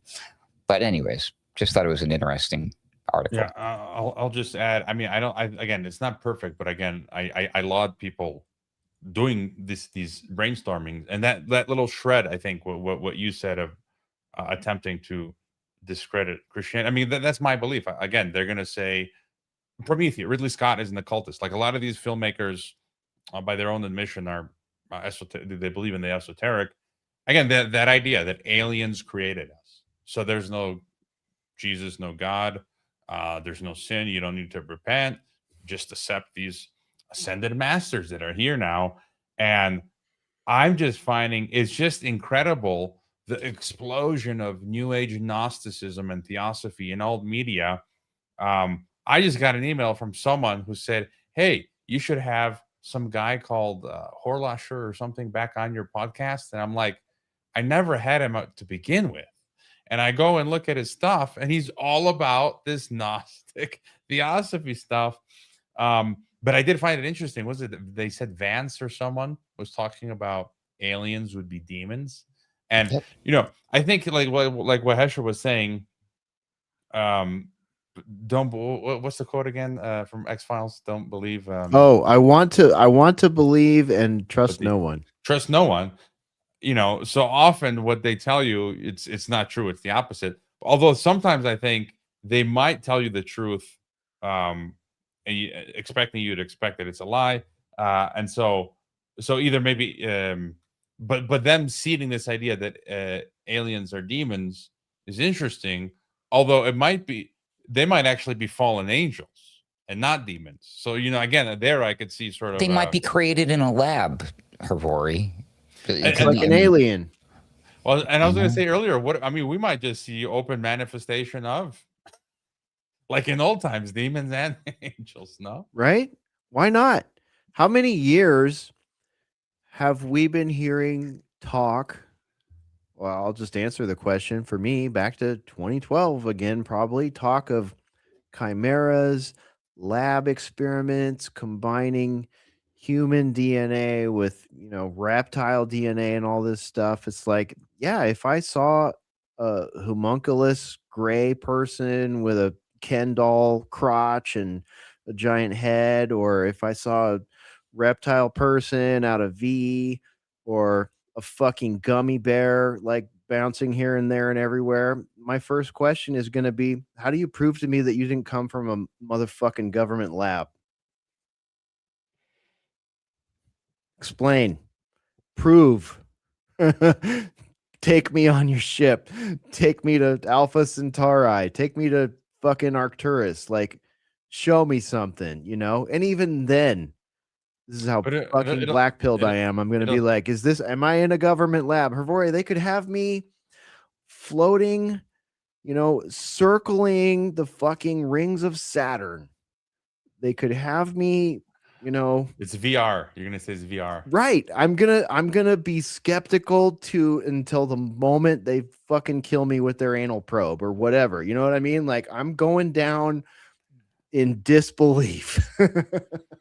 It'll probably be something like with COVID, where we can't get close to any of the truth. It's in control of your local government, the WHO, and our experts, the science. Solidarity, science-based, and they explain to us the official, so there's like a big what do you call it, firewall, like a firewall. Yeah, it's a huge firewall, and you'll only be told through official channels, oh, this is it, right? And see that right there, what you just said, that is why tonight's episode of Boiler Room is called The Synthetic Age, reality rendered in real time. Like, quite literally, speaking for myself personally, like I said, beam me up, gray alien me, all that stuff. I'm still going to be fucking skeptical. I can't not, because I live in a world of lies. Would you be a little less skeptical if it were affected your universal basic income, sir? Well, I'm not eligible for UBI. What you talking about? I'm not even gonna make it on the invite list to UBI. You know what I mean? I'm gonna get a fucking email that says, "Hey, dude, your cryptocurrency has just been confiscated by Peter Thiel for your analysis, your antiseptic analysis of X, Y, and Z From 10 years ago. from 10 years ago and last Sunday."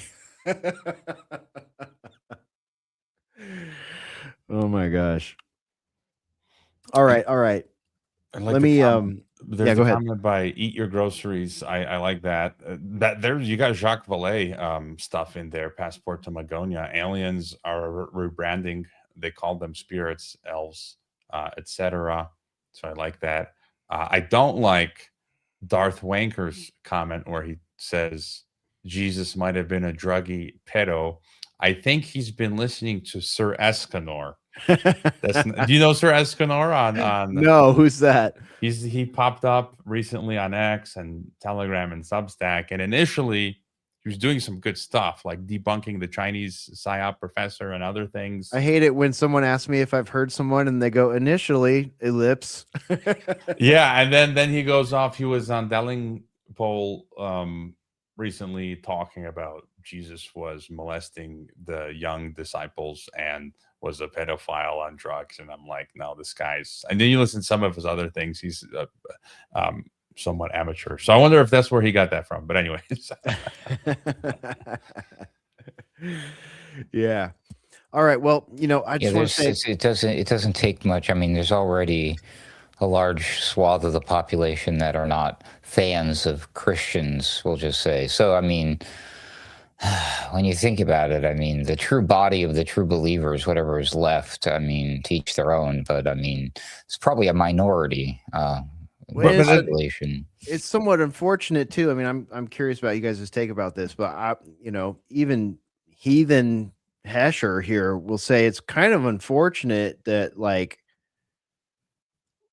ever since I can remember, we've had so many grifter preachers and grifter evangelicals and like, you know what I mean? Like, we started, if anyone's just joining us, we started the show talking about heavy metal and live heavy metal concerts and stuff like that. And when I was a little kid, I remember growing up and like some of you millennials and Z generations aren't even going to relate to this, but you guys will, and anyone probably my age group will. Like, if I wanted to go spend the night, I'm gonna give a shout out right here. Let me give an old school shout out right here. I had a buddy named Mike Coker.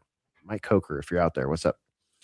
If I wanted to go spend the night at Mike Coker's house in 5th and 6th grade on a Saturday night, it was agreed upon that I had to go to church with the family on Sunday.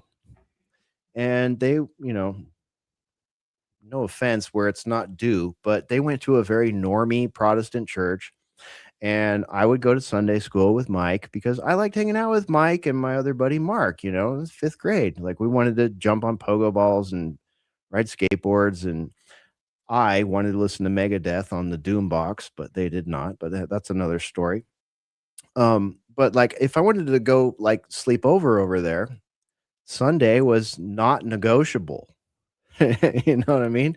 And I remember going to Sunday school and being told, I think I was in 5th grade, and being told, what was that band that did Walk Like an Egyptian? Remember that one? Bangles. The Bangles. Thank you. I was told that the Bangles were promoting Satan because of their song In My Room. I was told that AC/DC was promoting Satan. And I was told that, who was the third band? There were 3 or 4 bands that I was told were promoting Satan. And I had not heard AC/DC yet. So I was like, fucking hey, let's go. I went and got me some Back in Black. And I'm like, okay, fuck the church, fuck all this. Like, if they're going to sit there and tell me as a 5th grader that I'm going to go to hell because I listened to the Bangles when I don't even like the Bangles, but then the church introduces me to AC/DC and I'm like, yeah, I resonate with that. fuck all you got. You know what I mean? And then Jimmy Swaggart happened, and then the PMRC happened, and they went after Ozzy, they went after Judas Priest, and it just put me in a position as a young metalhead in that time where it's like, no, fuck you guys. Like, I read the interview with Ozzy, I read the interview with Rob. I watched D. Snyder as a, sixth grader or whatever. I watched D. Snyder on Capitol Hill speak about freedom of speech and artistic values and all this stuff.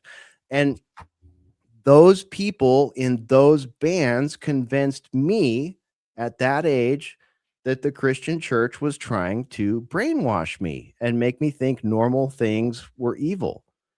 You know what I mean? And it wasn't until I met all you guys and like Jay Dyer and stuff where I was like, okay, wait a minute. Why is it all of a sudden that when it comes to real life shit, I agree with all of my Christian friends over all of, the pagans and all the other, non-labeled people that I've met over the years?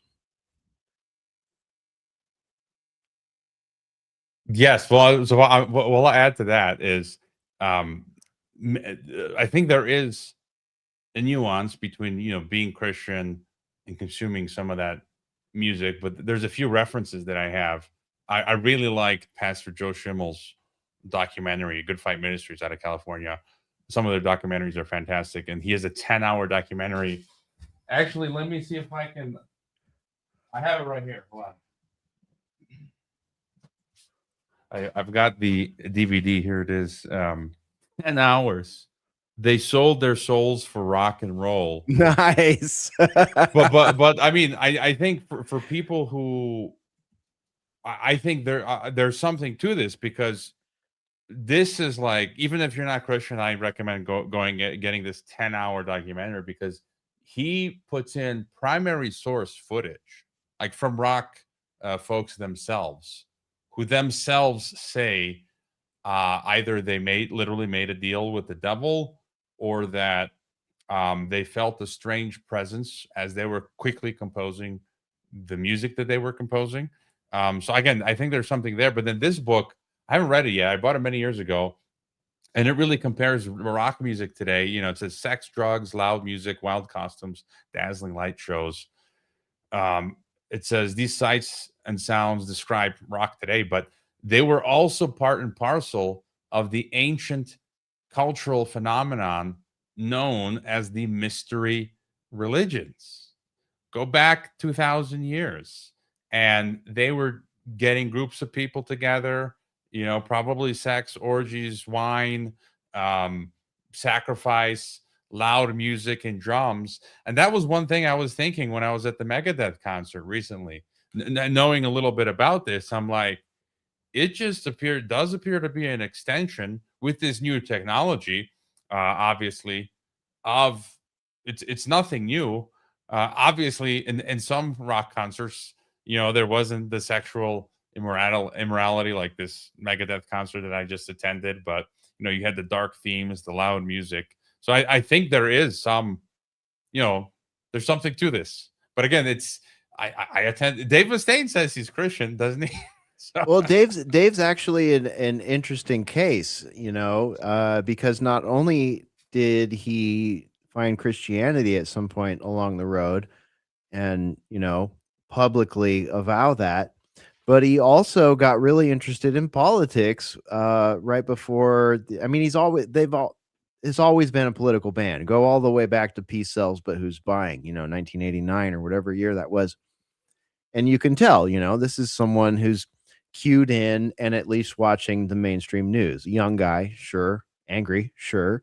But, clearly understands, hey, I don't like war. I especially don't like war when you're trying to sell me peace and making war. You know what I mean? This is a very simple dichotomy that a young Dave Mustaine and the rest of the guys in the band picked up on. But then it's like you fast forward to 2000, whatever year. Here, let me look. I'll actually look. I think the year Dystopia came out, or the one before Dystopia. it was like he's showing up on Alex Jones's show, he's showing up on Joe Rogan's show, and he's talking about current events and stuff, which arguably is sort of verboten in the metal industry. Like, look at a band like Arch Enemy, for example. They write all these songs of rebellion, but they're about nothing. They're literally about nothing. It's like, and they're good, right? Like I was saying earlier with the CIA written lyrics for the Scorpions, it's like, yeah, it's a song of rebellion. A listener can apply it to, whatever angst they have, but it's not specific. It's not warning you about anything specific. Well, in the case of Winds of Change, I would assume the rebellion would be against your Eastern communist government, Yeah. towards your Western, right? Real easy back then, right? It's like everybody's already programmed to have an opinion about that one way or the other. And even if they don't, they can apply it to just, their personal life. But yeah, and we've been seeing this for decades, in music. Like, go back to Dave McGowan's work, go back to the 60s, go back to the hip hop era, go back to Langley's involvement in drugs and drug culture for both of those examples, the 60s and, thug culture. So it's kind of like, it's undeniable. Look at that what it's there. Elvis was doing with that pelvis of his. Yeah. Oh man, if only we could go back to Elvis the pelvis. Jinx. Yeah. Darth, you're getting featured a lot tonight, but you just have great timing. I'm not trying to favor you, but your timing is fucking rad tonight. But Hrvoje caught you on the one that he needed to catch you on there. So we're having some fun here. Thanks for joining us for Boiler Room tonight. Our website is alternatecurrentradio.com. Hrvoje's website is geopoliticsandempire.com. We appreciate if you would just go check it out. That means a lot to us. If you just go check it out, if you haven't been there yet, maybe you're new to Boiler Room or Geopolitics and Empire, Weaponized News. Also, you can find Ruckus if you're a Ruckus fan, and I know you are. You can find him over there on Weaponized News. And we archive all that stuff over at alternatecurrentradio.com. And Hrvoje's guests are, we spoke earlier today about getting, I think it might have been before the show went live, actually. We were talking about James Corbett giving you shout outs, like, and I got to give a shout out to James Corbett, actually, just for giving shout outs. Like, we give a lot of shout outs on this show, and I feel like a lot of them are, I'm shouting out slam metal bands like Peeling Flesh. I know most of you don't care about, or, whatever, but like, Hrvoje's show is really fucking good. And I'm not saying that because I'm on the guest roster. I've been on one of them over there, but you really should follow him on X and us as well. You can follow me at Hesher Media on X, and of course you can follow Ruckus at AC_wordslinger, and of course Hrvoje right there. You can see it on screen if you're watching us at HRVOJEPM, and subscribe to Geopolitics and Empire on X. We really appreciate that.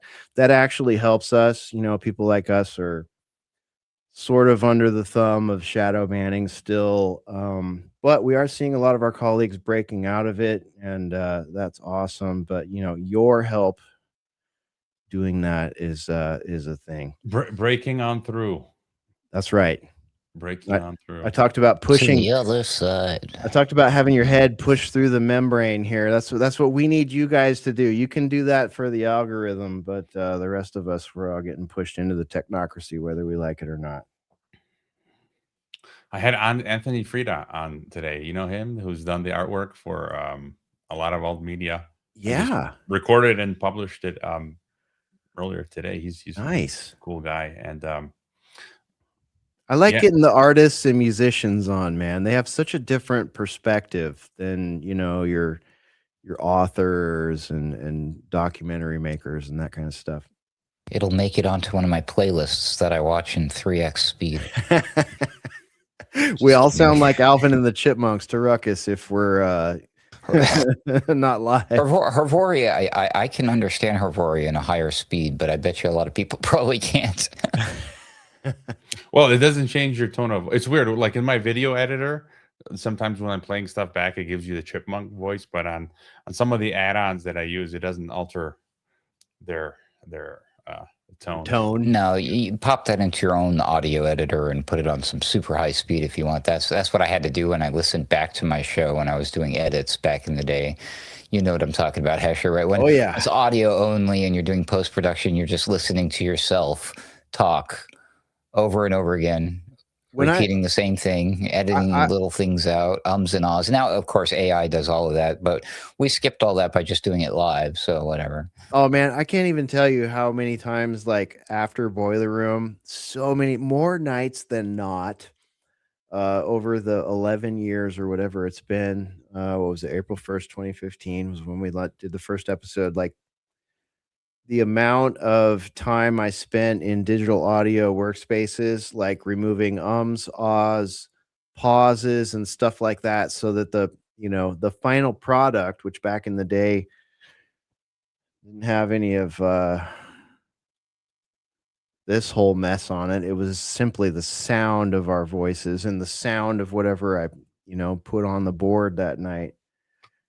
Man, it's crazy to me how much time I used to spend like cleaning those up, editing them down, like and now I guess now is maybe a good time to mention it since you brought it up. Now we have all these tools, and of course after, 10,000 broadcasts or whatever, like it's much easier for me to pull down a concise project to edit at the end. But there's like the first 8 or 9 years of the show, which were like I treated it like the wild, wild west of media. I'd spend 6 hours before the show setting up clips, writing cool intros, having introduction songs for the 6 people that were going to be on the show. And none of that is anything I can re-upload. It's all, sorry, you SoundScan algorithm doesn't like it, and sorry, you're demonetized, and sorry, copyright strike, and all this shit. And for the last 4 years, we've been wanting to put the archive of the show up, the ancient archive from April 2015 up to 2022. And it's been an editing nightmare, an impossible editing nightmare. And now because of AI, have tools that I can take one of those old episodes and strip out the Starsky and Hutch intro that I have for Jay Dyer, or strip out the the Warriors intro I have for Patrick Henningsen, and all of the blank space that would then be there after that, after stripping all that out. Like, it's crazy how much work we would have had to have done to resurrect the old archive, to strip out all the copywritten material. Because it was all just art for me, It's like, fuck, if I'm going to put my time into this show, I'm going to put 8 songs and 15 television clips and whatever the fuck I want into it. And then all of a sudden they got the algorithms to the point where it was like, nope, that's going to get your account deleted, bud. And I had to literally go in and delete hundreds, like 400 episodes of Boiler Room. Well, now we can bring them back. We couldn't do it without those tools. We don't even have the bazillion data centers that they're planning to put up yet. And somehow I have the ability to do that. That's like fucking wizardry. That's like fucking magic. And it's sitting at my fingertips right now. But you know what they tell me? We're going to put 8 data centers in your little town in Central Texas. And I'm like, why? I can already do all this wizardry and remove all this music. And what the hell? Yeah, exactly. Eat your groceries. AI is a great tool or a terrible weapon. Well, again, but I want to believe, but trust no one. I mean, it's the same fucking dialectic. But even as a tool, you're just seeing as of late, the past few weeks, Google just, people bought a year license with the tokens. And people were saying in any other business, I mean, this is, what do you call it? Like fraud or whatever. And they just switched it up. So like, okay, your purchase is no longer valid. And they're increasing the prices and decreasing the tokens. And this just keeps happening. It's like literally only the ultra wealthy are going to be able to use AI, and we're not. So it's what Hrvoje's talking about, in case you missed it, is that Google, who just did their big I/O event, so they had a bunch of cool, fancy new releases and teases and things that they're talking, oh, neat and stuff. And then, like, out of nowhere after that, or in the middle of that, they just like, oh, by the way, and they sent out a notice to people, or some people started discovering that they just increased the cost of the tokens, the little magic sauce that happens in the background with the AI. And a lot of these things that people have been gotten used to that were cheaper and or pretty much unlimited and part of their plan that they've already paid for. Like you said, some people paid for this for a whole year.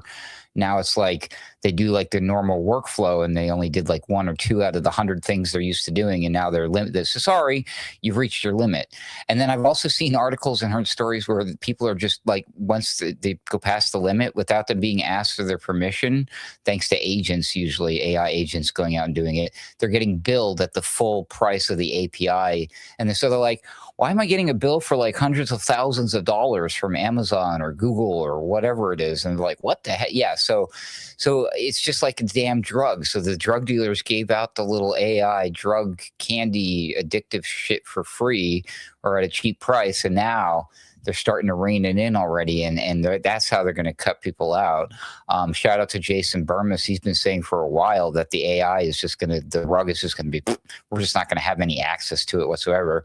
And I think I agree with that. I think it's really going to be, they're going to try the hardest to make sure that it's just the government, the essential, you have to be essential in order to use the AI, definitely for national security purposes. The military, maybe we'll allow it to help us solve the supply chain problem. We don't know how we had a problem with the supply chain. Who saw that coming?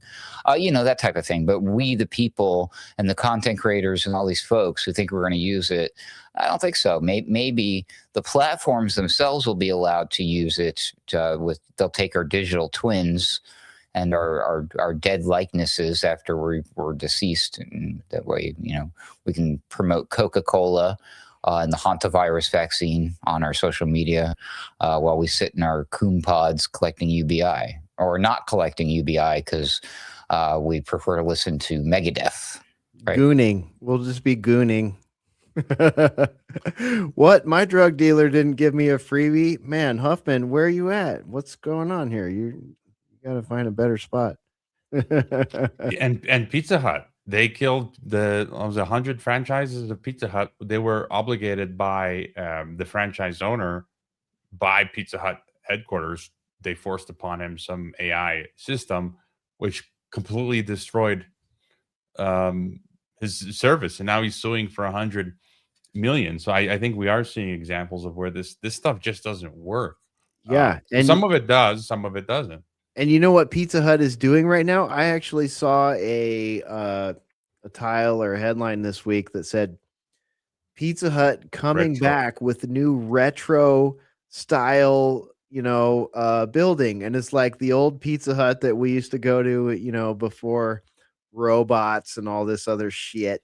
So it's like they're going retro now. So Pizza Hut, it's actually kind of brilliant. Like, I'll give it to Pizza Hut. Like, Ruckus could appreciate this. The marketing guy in me gives it to Pizza Hut for like embracing the retro. But I wondered, I'm glad you brought that up actually, because when I saw that, I was like, what happened at Pizza Hut? Like, I know we call it Pizza Slut.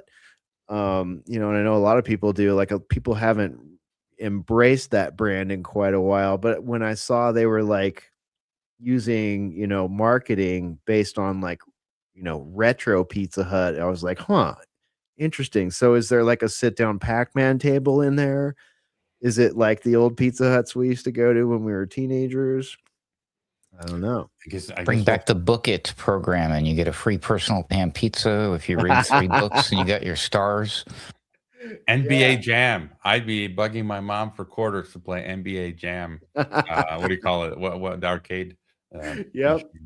But whenever I'm in Chicago, all I eat is Giordano's deep dish pizza. I don't care for anything else. So Chicago or New York pizza? What's the verdict? I've never had either on site. Can we all just get along? Both are good. I guess it depends on your mood that day. If you're not in Chicago or New York, your pizza's probably not as good. We'll just leave it at that. All right. I want to talk to you guys. We're a couple hours in here. I want to talk to you guys about, well, I mean, okay, first off, let me just show you this one. I'm going to put this on screen. This, you might think, is the Predator at the Megadeth concert looking at all the warm bodies. But no, what you're actually seeing here for our audio only listeners is a thermo camera, a heat map, if you will, of the Stratos AI data center in Utah. A Utah State University physicist estimated the project's thermal load at roughly 16 gigawatts, describing it as, quote, about 23 atom bombs worth of energy dumped into this local environment. I don't know about you, Hrvoje, but I find visual aids to be helpful. And this one in particular, I find an interesting piece of context because for Ruckus, myself, and Spore, we live in a town where they're going to put 8 data centers. And our mayor is telling us it uses less water than a block of suburban stuff. It uses less power than your local, eatery, restaurant. Don't worry about it. Not a big deal. Going to bring a lot of jobs and stuff. Our city council representatives are saying the same thing. But the townsfolk have pitchforks out. They're on the corners of streets. They're holding meetings at the VFW because they are seeing things like this in other states. So, the whole thing here is like, again, is reality being rendered in real time? Are we living in the synthetic age? How is it that I'm not a person that trusts everything I see come out of universities. Universities have attacked me. I've worked at universities before. They've laid me off before. Like, I'm skeptical as shit. But I have worked at them and I have attended them. And I know that sometimes at a university, it's really freaking easy to go out and get an image like this and show an actual piece of, reality's context. And I think that's what we've got here. So this whole argument about data centers is really interesting right now. You, Hrvoje, before the show pointed out a link to me about someone right here in Texas who has had legal troubles for simply posting on social media about concerns like this right here. So, I mean, this whole data center thing is really ramping up. Texas, Virginia, Ohio, and Nevada and Utah right now are sort of like the top 5 in the United States. I don't know what's going on down there in Mexico, if you guys are dealing with this stuff down there, but like our town here that Ruckus, myself, and Spore live in, Grunt, and others of our friends who have been on the show, it's a small town. It's 100,000 people at most, somewhere in that neighborhood. And they're going to put 8 of these things here. We're not Austin. We're an hour away from Austin, but they're going to build 8 of these things here. Given this one is the Utah one, right? So I would imagine that it connects to the larger NSA facility, and it is a, national sort of data center. So ours might not be quite this bad, but what do you think about this stuff, Hrvoje? I mean, this has been a big deal in our town.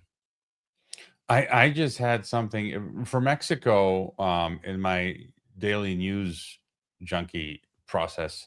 I haven't really come across articles such as we have in the English speaking world on the data centers. And US is number 1. I came across a study with Visual Capitalists saying like 50+% of data centers are America holds that record.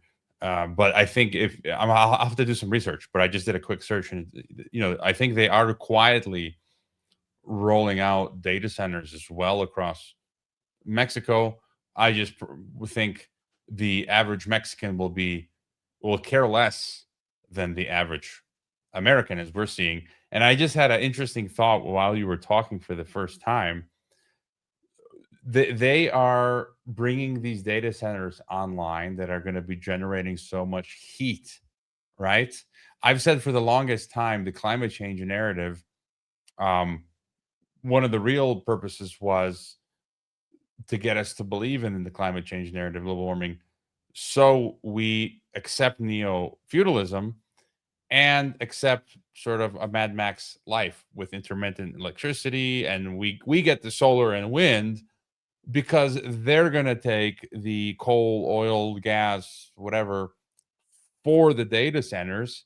And also think about it, the data centers are generating so much heat. So it's like that's kind of where the global warming narrative lines up with the reality now. And so they're going to downplay the heat from the data centers. So I think it may actually get hotter, but they're going to say, oh, it's global warming. No, it's the data centers. I don't know. Right. Just Like crazy self-fulfilling prophecy, self-licking ice cream cone stuff.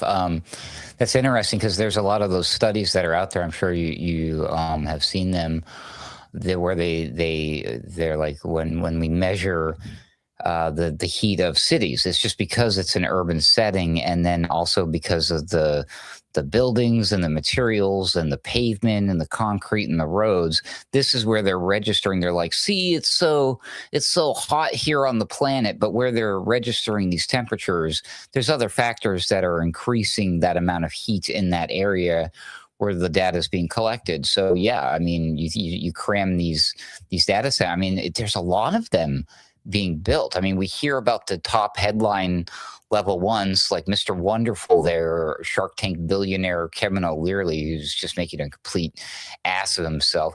Did you see he accused the local residences who have been protesting as being like paid, like they're busting these people in. It's ridiculous. Anyways, and then here to cram 8 data centers in a town that's what, Hesher, approximately 70 square miles, if that, right? Yeah. And I forget what the population is, but it's absolutely insane. But you see these stories, they're everywhere, and it's like, and you see the outrage. Those stories are everywhere. There seems to be like, hey, we don't seem to care about your screaming bloody murder, the outrage. And I'm like, wow, this is throwing me 2020 pandemic lockdown the world vibes, you know. But it's nice to see people are actually, you know, standing up. But I mean, what are you going to do? But yeah, again, Hrvoje, to put that many into one city that's already generating all this heat, already generating all this smoke, all this pollution, you just know they're going to use that, as you're suggesting, to further their agenda of saying, see, folks, this is why you can't have any meat, and you better eat your bugs and don't go outside.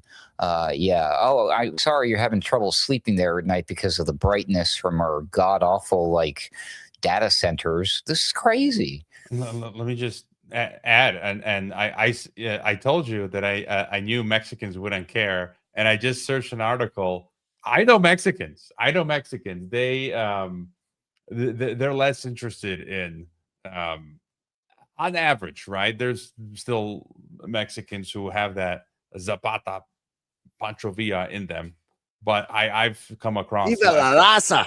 Yeah, I've come across less than Americans. I mean, they're happy with. I mean, one thing is they're battling to survive daily economically, but the other, they lap up the Starbucks, the Costco, the apps, and care less about the things that we are. And so here's the article from late last year, and it says data centers are settling in Mexico, mostly in the north, Querétaro, Monterrey, so the northern part of Mexico, close to the U.S. And here it says, the first paragraph, it says, while in countries like Chile and Uruguay, members of civil society have criticized the arrival of data centers, even sparking protests, in Mexico, the industry is establishing itself without any resistance. So there you go. I'm backing myself up with data. There you go. Seriously. Hoffman Aviation again at alternate current radio. If they are justifying the data centers as national security, then they are not allowed to use Chinese components. Yeah, that's a thing. I mean, don't even get me started on Chinese components. I need some of their components. They need some of our components. What is actually going on there? It's really hard to figure out. At Def Tears, this last 3 years has been a war on children. Yeah, I don't know what to say about that. Pat Benatar had a song called Hell is for Children.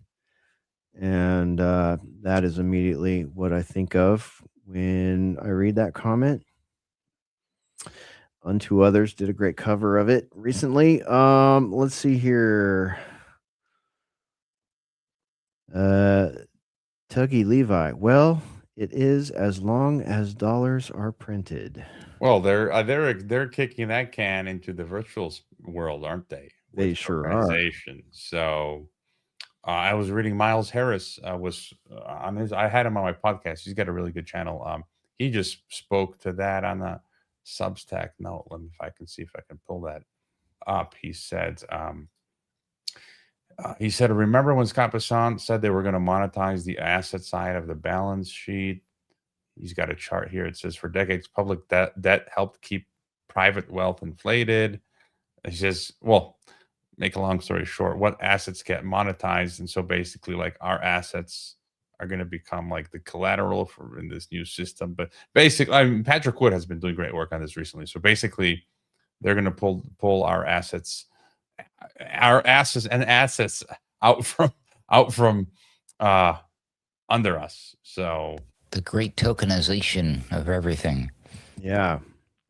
and then Whether that's why, it's clean air, clean water, a national park, right? That you can tokenize that, right? Like I think a lot of people don't really understand. I mean, maybe Hrvoje for the newbies out there, like how would you define tokenization as it is considered by a globalist? well, Patrick Wood just last week published like a fantastic brief, like a seventh grader explanation of tokenization, but effectively, I think he was saying something like they become the middleman between your property and you. So basically, like they come in, it's like your home is your home now, but you've got your title, and what they're doing is they slip in right between you and your title. It becomes everything digital, and they own the process, and it really becomes he uses the term reflexive law, where agency and power just goes to this mass bureaucratic system. And even if it's it doesn't matter if it's yours, because the process demands what the process demands. And yeah, they tokenize. I guess you get like a digital representation of your asset, and that's how the new system works. Take it or leave it, or you can't even leave it. Right? Remember the you'll own nothing and you'll be happy stuff, right? Yeah, that. And then, well, no, wait. Remember how they came and they said they debunked that, and they said, no, that's not. We never said that. That's not what we said. So the reason they said that is because they only said you'll own nothing. The part that they took back is that you'll be happy, right? Because seriously, who's got? No, that's clearly 100%. they're taking everything, but I see no evidence that they're making any where's the happy part? Oh, well, we never really said that. We told you we didn't say that. What's the second part of happiness? Penis. You can't even use your penis the way you want to anymore in their model. So yeah, it's the opposite land. It's Orwellian, right? Because if you do, Alex Karp will tell everybody how you use your penis. But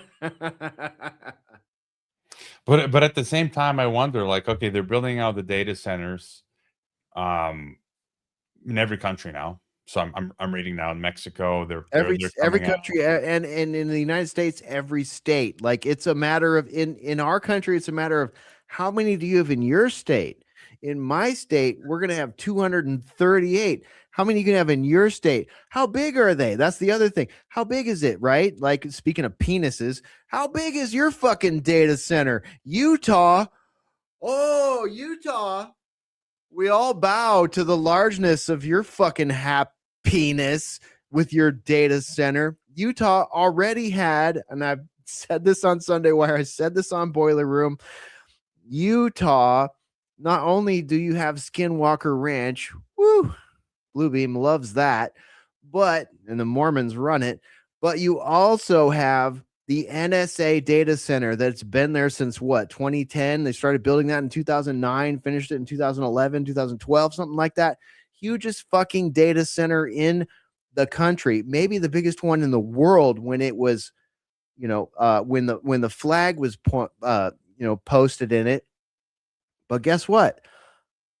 As I said on Sunday Wire a week ago, I think all that was just to collect your shit. They've been collecting all of our shit for the last 10 years. Wait, 14 years, 15, something like that at the NSA data center, Utah. But guess what? It was too much. It was too much stuff to utilize. It was too much stuff to see what, you know, how many rounds of ammunition you bought last year, who you voted for 4 years ago. It was too much. It's all in there, but it's too much. It doesn't actually work. But what does a technocratic government do? They see down the road in 10 years, we're going to have the software to sort all of this data. In 10 years, we're going to be able to feed this to Palantir. Let's start collecting it. And they collect it and they collect it and they collect it. And you know what? They have every text message you ever fucking sent. They have every email you ever fucking sent and received. They have every fucking time anything. Shady purchase, shady conversation, something you thought was private. It's over there in Utah already, waiting for the moment that Palantir has access to enough processing power to bring up a 10D. That's right. I just put a multiplier on a number there, not 4D, not 3D, not 5D, 6D, 7, 8, 9D, 10D, 10 billion D picture of your worldview, your communications, a 33,000 D picture of your life, everything that is you, everything you've purchased, every conversation you thought might have been private. It's all there. And what do they add to it? Well, they wait 15, 20 years and they add 1,200 data centers to the United States, all pumping information into Palantir, all pumping that information out to various servers in Utah, in Ohio, in Texas, in New York, in California, in Nevada, where they can quite literally create a timeline of your life, a timeline of your mainstream connections, a timeline of your tinfoil hat connections, a timeline of the most absurd shit you've ever said to a close person who you know knows that you're joking. But if the wider internet heard it, it might sound bad. Oh, bad news for Ban Hammer, who wants to know if they have the dick pics that he sent. Yes, buddy. They probably do, which reminds me, could you please stop sending those to us? I don't know why you keep doing that. I'm just kidding, my friend. Just trying to make Hesher spit water on his microphone there.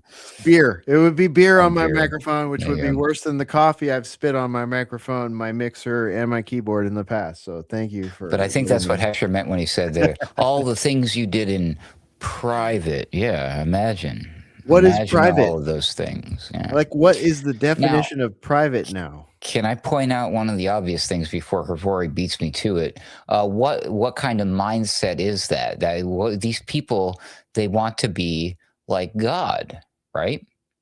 Because I mean, if you feel shame about any of these things, oh my gosh, I can't believe Google, Jeff Bezos, they know, they can read all my emails. They know those text messages that I sent. Hey, you want to meet me out back and smoke up, buddy? Or, whatever, those pictures that you sent, Banhammer, et cetera, the little, All your dick pics. the P hub sites that you visit, and the tastes and the likes and your search filters, and which one you strayed on and which one Your you dating app, Ew. everything from your Everything. dating app. Just imagine. How many did you swipe left? How many did you swipe right? All of that stuff.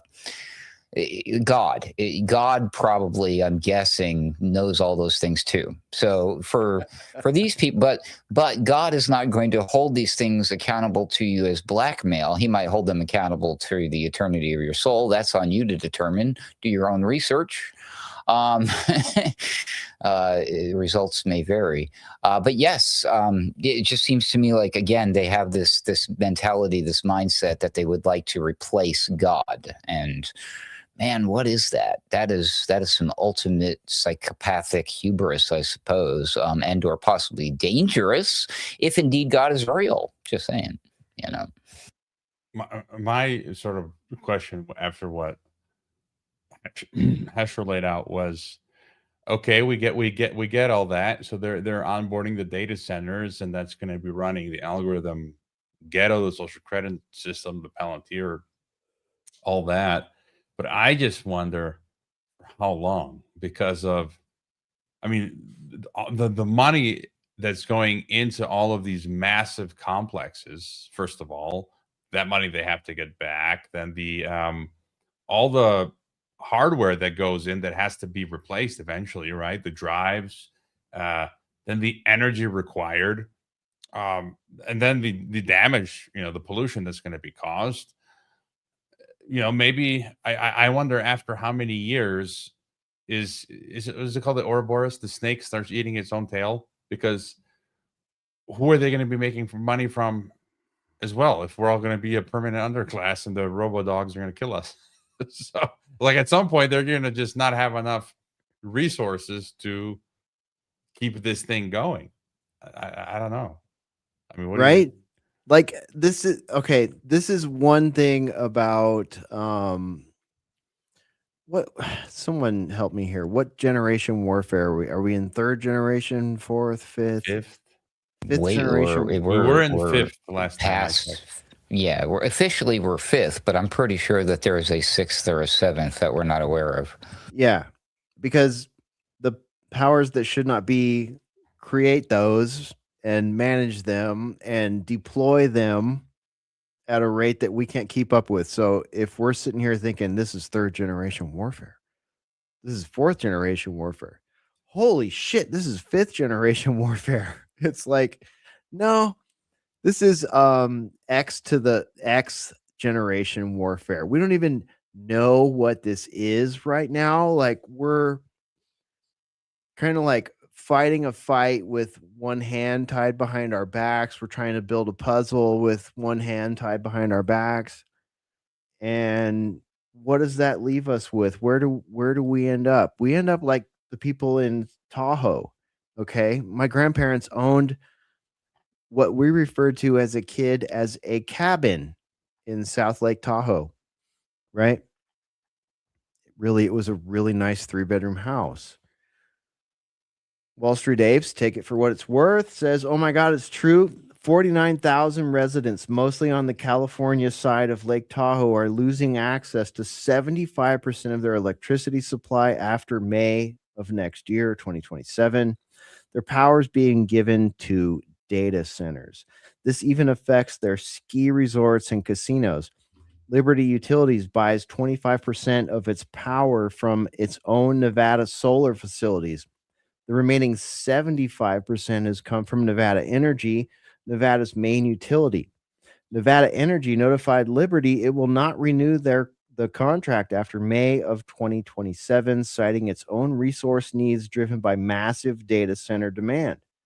This affects a tourist area with ski resorts, casinos, and 28 million annual visitors. I have a friend who's heading there this weekend for his first trip. he's taking his fiance out to South Lake Tahoe. I gave him some suggestions where to hang out. I used to hang out there.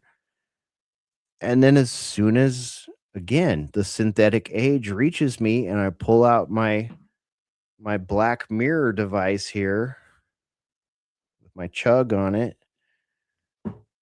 I'm told, "Hey, South Lake Tahoe, the people that live there are losing access to 75% of their electricity to coincide with the same day that the data center opens." Holy fucking shit. Data centers already use 22% of Nevada's electricity. The projections are looking at 35% by 2030. So someone please make this make sense to me. I spent my entire youth not far from South Lake Tahoe being told I'm responsible for anything bad that happens at the lake because my parents bought an SUV or because I'm doing 7 hits of white blotter on the shore of it. I don't know. But a data center, that's fine if they show up and use 22% and show a path towards 35% of the electricity in the next 12 months. Like, are we stupid? Do they think the people of South Lake are stupid? South Lake Tahoe is fucking beautiful, man. I don't know if either of you guys have been there, but it's awesome. It's a great place to go gamble. It's a great place to go stand up paddleboarding. It's a great place to go hiking. It's a great place to go skiing. You can go to Heavenly there. It's one of the best skiing places in California / Nevada. 49,000 residents there. It was a great place to go. Right? Used to be. Can you think of a better example of a tourist location? I got to tell you, man, like growing up, I grew up in Grass Valley, California, and Reno, Nevada, and South Lake Tahoe, right on the border. Those were the spots. Those were the spots, whether you were a little kid and your parents were taking you there to, go gamble with grandma and grandpa and they'd leave you in the arcade, or if you went there as a teenager to snowboard at Heavenly, or if you moved there to grow dope and sell it to Willie Nelson. I knew all these people. I was some of these people. And it's fucked up for me to sit here and say, oh my gosh, like I knew loads of people, professional skateboarders and snowboarders, people like that, skiers that would move to Truckee and just love it, love their life, live their life, ski the mountain, snowboard the mountain, sell weed to Willie Nelson, smoke weed with Willie Nelson. And now they won't even be able to live there because of the price of their electricity bill. That's fucked up. And Trust the plan. And now imagine that coming to a city near you, right? That's one of the firsts. So yeah, like everybody's heard of Tahoe, right? Like I'm talking about Lake Tahoe. There's a fucking Harrah's casino there. This is happening in small town Ohio, small town Texas, right here in our fucking town. We had a meeting just 4 days ago at the VFW about the data centers. There's a website protesting the data centers here in Temple, Texas. I don't think it matters. I hate to be the person that says this, but I'm afraid, like Ruckus and I, we were thinking about going to the meeting at the VFW. And I don't like to be this person, but I know if I was to break off a Monday night and drag Ruckus out there with me, we would come up with a couple cool videos we could upload. We'd come up with some cool talking points here. But overall, there's not a fucking thing we can do to change what's going to happen in this town. No, and judging from the what I've been paying attention to in some of the local Facebook groups, although there are a lot of folks out here who are upset about it, there's just as many of these retards on the other side who assume that I mean, I've seen talk even here in this little town, Hesher, they'll like say, oh, they're bringing people in from out of state. They're bussing them in. They're getting paid by Soros. Yeah. They're saying that people who have lived in this town for like longer than you or I have are getting paid by Soros to complain about the data center. It just does. I'm just like, oh my God, this just plays like into all of that stupid politic talking point that we Right? hear and see in the news all the time. But then here I'm witnessing it as just a bold-faced lie. It's insane. It is. And it's so messed up because it's like when I read last week on Boiler Room or 2 weeks ago on Boiler Room, I read the email that we got from our mayor. And it's like, I believe that he believes what he's saying. And that just goes to show we're in a situation here that we can't get out of. Like our city council people, our mayor, they're being presented certain information and they believe it. And they're redeploying it to us that live here. And it's like, I almost feel bad for the public. I almost feel bad. Like, okay, like I'm willing to listen to the mayor when he says, hey, it doesn't use more energy than your local eatery. Fine. Who told you that? Where's the white paper that made you think that? Who funded it? Who fucking funded it? Like it's such a basic question that people forget to ask. They're like, "Oh, an authoritative source." No. Who's the authoritative force? Who said it? Who's pitching it to your mayor? Is your mayor missing something? Hrvoje Nilo Nostrum says, Hrvoje, do you see how the Soviet Union capitalism is still hollow, parasitic, and insatiable? I mean, I don't even know. He made another comment. It's not the Jews. No one ever said it was the Jews, and it's capitalism. I mean, why are we talking about the Soviet Union? Why are we even talking about capitalism? I'm reading books on how capitalism financed the Soviet Union, right? I'm reading books now on how Rockefeller owned, financed Stalin's 5-year plans. I'm like, this entire paradigm. I'm like, no, man, we're on globalism and technocracy. Forget fascism and communism and Soviet Union and capitalism. There's none of that. Go back to the 1970s movie, The Network. There's no more nation states. Everything is all nation states have been taken by their corporations. It's just that entire framing. I don't even not interested in. Don't care for. It's not capitalism. It's Satan himself taking over the nations of the world. All right, capitalism. I mean, a system. You can't blame who's running the system. It's no. I don't play with that. This guy's running the system. It's not a mask. His eyes don't look sunken in by just 2 millimeters or so. It's fine. And Well, there's look, no evidence that guy's wearing a mask. and look, No way. look at the neck on that one. This is a superior mask to the one that the general was appearing in. That had the neck cut off. Not even in a what's the word? Right? Like, you know what I mean? Like if you were to cut that neck and cut it along with the shape we're seeing there, symmetrical, not even a symmetrical cut on general. Look at this guy. He can rock a mask in a t-shirt and all he needs is a set of sunglasses to kind of make it look real there. Look at the way the t-shirt, my goodness, it's almost like if But that was a rubber mask we but saw the earlier thermal in the show. They wanted us to know. the thermal facial recognition, you can't beat that though. Yeah, right? Would his iPhone know? Yes, his iPhone would probably know. The iris. That's what we need. We need the They Live glasses. See, now we can see the people who are wearing the rubber masks. We just wear the They Live glasses. Yeah. Right?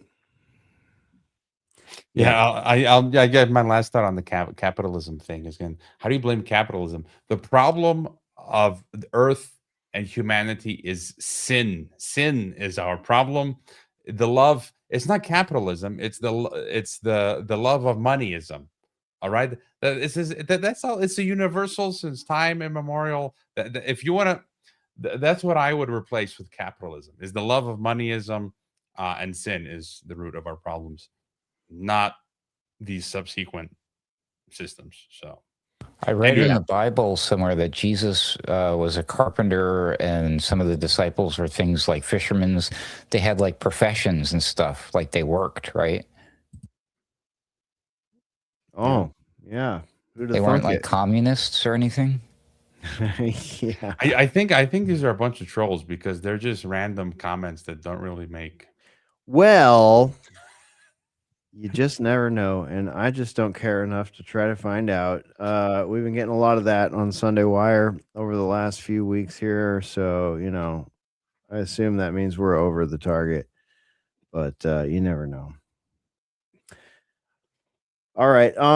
Okay, one thing I wanted to run past you guys before we close out tonight is, did you see Eric Schmidt, former CEO of Google/Alphabet, delivering the commencement ceremony speech at the 2026 University of Arizona?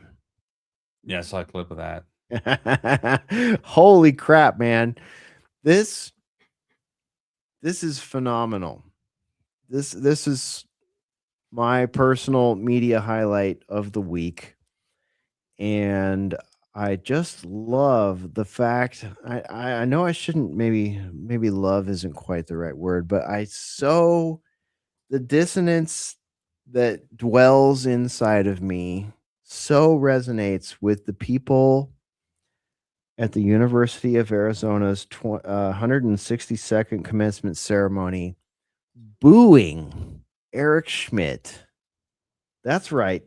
Eric Schmidt showed up as the commencement speaker at the University of Arizona. Let me just show you some of this right here. Pocket that is probably buzzing right now.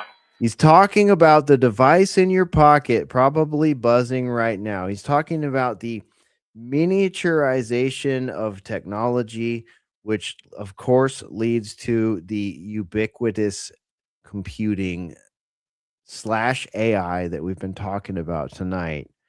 So here's Eric Schmidt, former head at Google, trying to deliver a commencement speech and getting booed.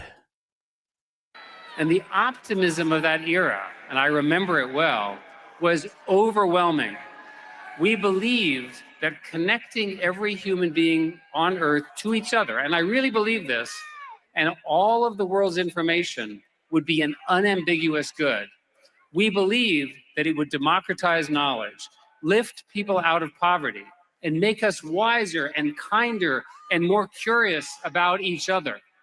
In a sense, we thought that we were adding stones to a cathedral of knowledge that humanity had been constructing for centuries. But the world we built turned out to be more complicated than we had anticipated. The same tools that connect us also isolate us. The same platforms that gave everyone a voice, like you're using now, also degraded the public square. They rewarded outrage. They amplified our worst instincts. They coarsened the way we speak to each other. And that way, and in the way that we treat each other, is in the essence of a society. In the years that after I graduated, no one sat down and resolved to build a technology that would polarize democracies and unsettle a generation of young people. That was not our plan, but it happened. I tell you all of this because last December, Time magazine selected its Person of the Year for 2025. And this time, it was the architects of artificial intelligence. Interesting. Boo. Okay, let me pause right there. I think it's endlessly entertaining that Eric Schmidt is going in front of a bunch of graduates, arguably a lot of them tech graduates, and trying to tell them, hey, it's okay, guys. It's okay that everything you've learned is now about to be upended, uprooted, inverted, and weaponized against you. It's okay. It's good. I just listening to him, I can't, knowing that he's a Bilderberger, and when you've seen interactions with Dan Dix and others, And a CFRer. yeah, and who knows what else, the looks he's given, he speaks like an elitist, and he's much of what he said was contradictory. I mean, just lies. The things, for the longest time, my website was disappeared off of Google. Like, what are you talking about, Schmidt? Or people who've been completely de-Googled in the bad way, right? Yeah, what about geopolitics and empire? What about 21st Century Wire? What about alternate current radio? What about all the accounts that dealt with shadow banning and all this other shit? Yeah, I mean, it's just strange. I am back on the Google search engine, but for like half a decade, I wasn't there. So, I mean, he's Did that lying. start in 2017? Was 2017 when it started for you? Or, I mean, for sure it was COVID. So I don't know if it was. So within 3 years of 2017. Yes, but anyways, what he's saying, he's lying. He's a total elitist. Yeah. So, I mean, also this AI is completely uprooting and changing, cataclysmically changing the entire internet and what search means. Like, because people now just get their answers for their information from their chatbots. They very rarely even go visit the website. They already do that, right? You're probably watching this right now. And how many times have you watched the Boiler Room and we say, yeah, don't forget to go to Alternate Current Radio. And now ask yourselves, have you gone to alternatecurrentradio.com? Or have you just asked your AI to go check it out and describe to you what it's like? Yeah. Or if you're the smart one back in the day, you have like your feeds set up. So you're like, oh yeah, I get it pumped to my RSS feed or all this stuff. Right? But my point is, like, now they're so ready, and it's going to be so easy to just cut out so many swaths of information, people, businesses, places, and things, unless you probably pay to play. And that may or may not mean that you're literally paying. That just might mean that you might have to watch what you say, because we've seen Google play that game, haven't we? Google owns a little video platform, one that we happen to be live streaming on right now by the name of YouTube. And we know how that goes, don't we? So it is interesting that they are returning. That there seems to be hey, like, why we're getting better numbers? Why are we suddenly getting better numbers on these certain streams, certain platforms, certain people? Why is Hrvoje back up? Why can I now visit Sam Chaney's website, weaponizednews.com, without getting warnings? Hey, this is a dangerous site, or whatever they put up all the time, right? Well, because everything else, it doesn't even matter anymore. The game is up. It's game over, guys. We're just kind of in the death throes. We don't even know it yet. I hate to say it. I'm being a little black pill, but Ruckus does that every once in a while. But yeah, I think that because they've completely changed the game, so they're willing to throw us a little bit of the steak and lobster dinner before we were sent out to the battlefield to die. Probably for Israel, because usually Americans these days are sent in the battlefield to die for Israel. Sorry, Hesher. Yeah, well, that would make sense. Creative Accident says, same tech guys as we see here shield their own kids from tech. Google and Apple techs prohibit their own kids from using smartphones. That's true. That's a fact. Do their kids use AI? I want to know. I demand to know now. Yeah. Right? Or are your kids graduating college and listening to this guy speak and booing So today him? we stand on this edge of another technological transformation, one that will be larger, faster, and more consequential than what came before. It will touch every profession, every classroom, every hospital, every laboratory, every person, and every relationship you have. I know what many of you are feeling about that. I can hear you. There is a fear. There is a fear in your generation that the future. This poor schmuck, Schmidt, has to sit there and smile as though someone is going to reduce the volume on the people jeering and booing. I love this. This is amazing. Has already been written, that the machines are coming, that the jobs are evaporating, that the climate is breaking, that politics is fractured. You just spent $40,000 to $100,000 of your parents' money, and you're not going to have a fucking job. Am I wrong here, you guys? Is that what he's telling these people? No, I mean, we're already seeing, right? I think it was yesterday. What was the article saying that the money is in the trades, like blue collar stuff, and the traditional college jobs are disappearing. Right? Yeah. And, you know, me personally, I graduated with a bachelor's of science in, let me be precise here, from CSU, Monterey Bay, California.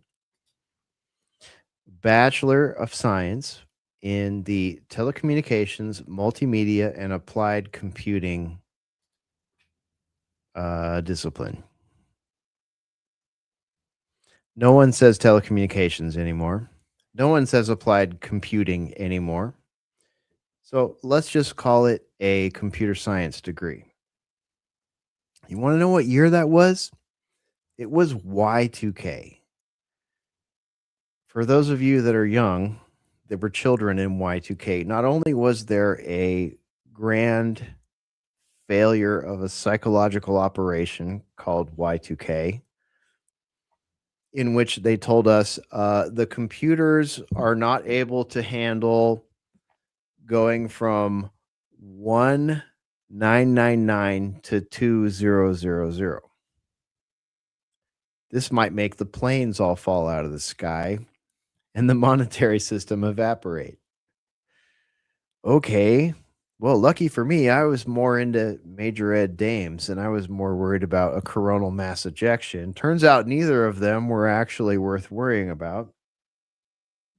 But this fucking guy, Eric Schmidt, literally, and Y2K was the year for you youngsters out there that the .com bubble burst. So I was quite literally someone sitting in an audience like this in the year 2000, listening to someone tell me about, what great things we were going to do.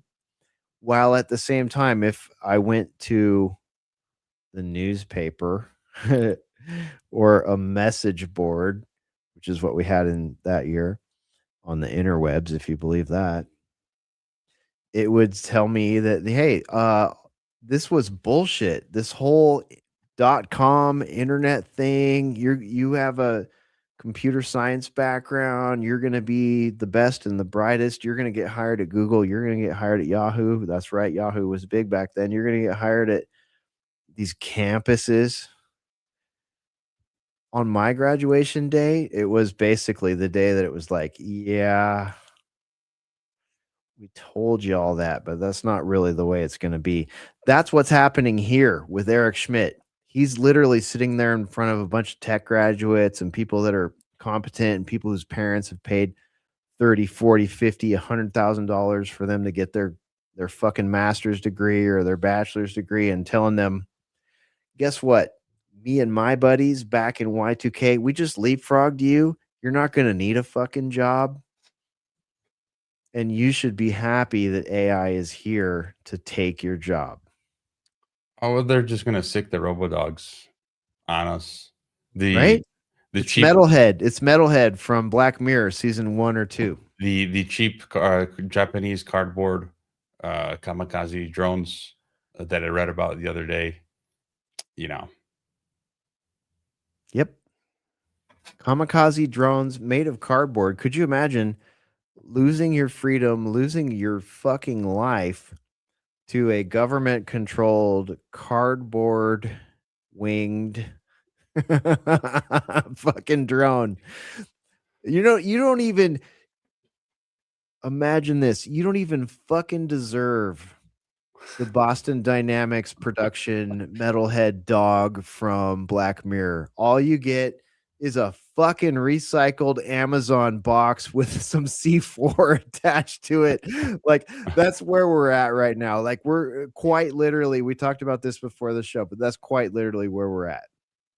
Well, it's either that, Hesher, or, some unmarked black helicopter could deliver a box of weaponized ticks on your land. One of them bites you. Next thing you got, you got alpha-gal syndrome. You have yourself a nice rare hamburger and you die. I laugh, but it's so not funny. Or or you become allergic to food, any food.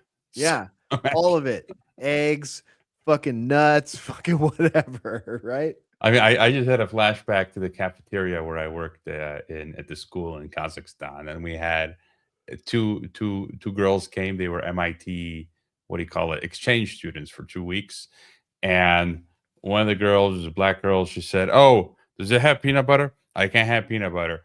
And I'm like, I immediately knew she'd been vaccinated, and she got she has the allergy because in the vaccines they put the peanut oil, which that's why you can't have peanut butter. So yeah, it's an autoimmune disorder. I hate to underline what you said there, underscore and bold and all that, what you said there. But yeah, a lot of the stuff that, people end up with now and go to the doctor and say, this is my symptom. Like, they'll tell you, oh, it's congenial, it's genetic, it's random. But really, how can I say this without getting myself a strike? Really, according to a lot of health experts, what people are feeling there is an autoimmune disorder that has been imposed upon the biological system by an outside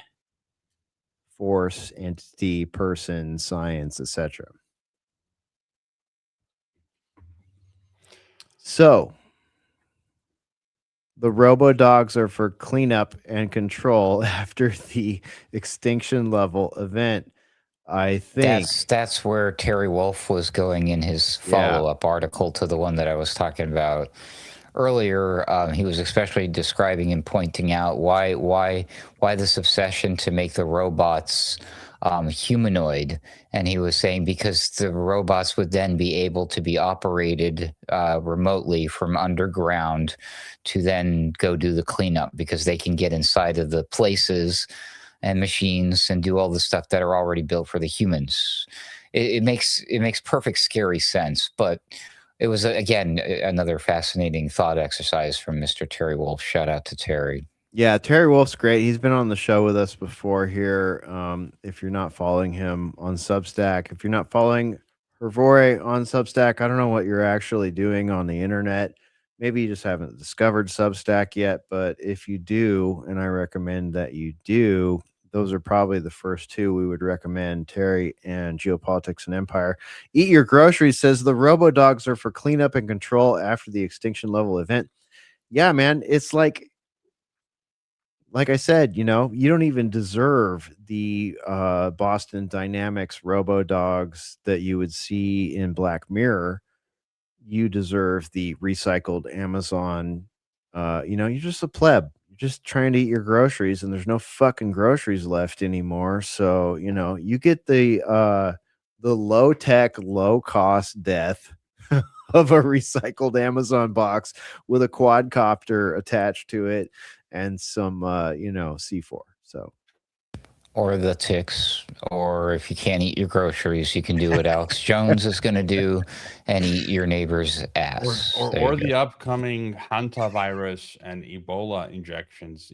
I just discovered recently, like, nearly half of my mother-in-law's siblings and their children got heart attacks or died from the magical elixir that was deployed. Because I didn't know the scope of it, but recently she told me her brother, heart attack, other brother, heart attack. That brother's son, our age, just had a heart attack and surgery. Her sister's son, our age, died 2 years ago from a heart attack. His brother has pericarditis. Like my mind is blown. And she was the only one in the entire family who didn't get injected, partially because I was telling her not to, and her Catholic congregation didn't believe any of it. But when you hear like real story from people you know, who is like half the family nearly got wiped out by the COVID thing, and then I still hear neighbors in the chat, the group chat, they put like, "Oh, here's the latest you need to know about hantavirus or Ebola." I'm like, what planet are you guys on? Seriously, right? I know, it's like world planet, dude. How did you not learn that? I mean, look, here's a great example. I have said a couple times tonight, remember back in 1999, like we were all, even in 1999, my favorite band, Angel Corpse. Fucking loved Angel Corpse. But I spent my time in December of 99 listening to Prince, right? I wanted to party like it was 1999. Look at this. This is quite literally, thank you, Creative Accidents. This is quite literally a sticker for you kids out there who think we're funny old people. This is a sticker that was delivered on some computers in 1999 for you audio only listeners out there. It says, remember, turn off your computer before midnight on 12/31/99. They were quite literally advertising on $2,000 computers in 1998 and 1999, which was a lot of money at the time, I can tell you, because I bought one, that you needed to turn your computer off or risk apocalypse, airplanes falling out of this fucking sky. If you didn't, turned everybody into preppers. Remember, they told everybody they taught us all how to like put bottled water and store it in our closet and like little capfuls of bleach it was crazy over a computer. You kids don't even understand. They don't even. Yeah, I know, it's crazy to them. We were ready for this shit. Like, I don't know about Ruckus, but people like me was serious. I mean, Alex Jones took it a whole another step further, but anyways, that's a whole nother story. But no, the fear was real. It was, I guess it was however people must have felt during the COVID thing, if you're afraid of that fake virus thing, right? I probably shouldn't have said that. We're in trouble now. And this is like, just, what, let's see, this was December of 99. We were seeing things like this.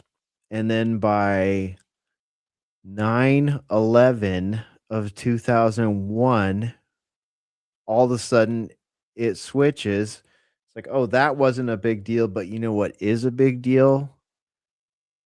Terrorism. Right? And they show us similar images, similarly scary images. In fact, quite worse images. People jumping out of a building that's turning to dust and all this stuff, and telling us we got to go to war over it. Wow. And guess what? You are the terrorist. And the other day it was the strangest sort of rabbit hole. I caught a story of Jeff Burrows, the drummer of the Canadian rock band, the Tea Party, which the huge fan of. I mean, whose lead singer, Jeff Martin, is a disciple of Aleister Crowley, but that's another tangent. But that's a whole nother show, man. If we got to do that, then I got to pull out like all the bands I listen to. But he's like, I saw a few years ago, he lives in Australia, between Canada and Australia, and he literally held like an Aleister Crowley occult event, which was wild. But so Jeff Burrows, the drummer, does a 24-hour drum marathon charity, and it's going to be the last one. And it said it originally began at the SARS Fest in Canada, which has now been renamed. And I'm like, I just was curious about the SARS Fest, the Canadian festival. And then a lot of us were younger back then, and I vaguely remembered SARS being in the news early 2000s, 2003, and it was a coronavirus scare. And I'm just thinking, like, this was the first time I looked back on that, and I just thought for a moment, all throughout COVID, we were all looking at what's it called, winter, the 2001 simulation. You guys remember Dark Winter? Remember Dark Winter 2001 Pentagon? Oh, there was the Event 201. Biowarfare. Right. I mean, Event 201 was one. 2019. You had Crimson Contagion 2019, Urban Outbreak, SPARS, Dark Winter. I can't remember anyone in the past, when COVID was happening, talking about SARS. And because that was coronavirus, like specifically early 2000s. I'm like, They did talk about it, but people, they moved so quickly with the other narratives thing, because people forget already that the COVID pandemic was SARS-CoV-2. That's right. But I can't recall, as you're pointing out, there was the original one, and it was not like a big deal, right?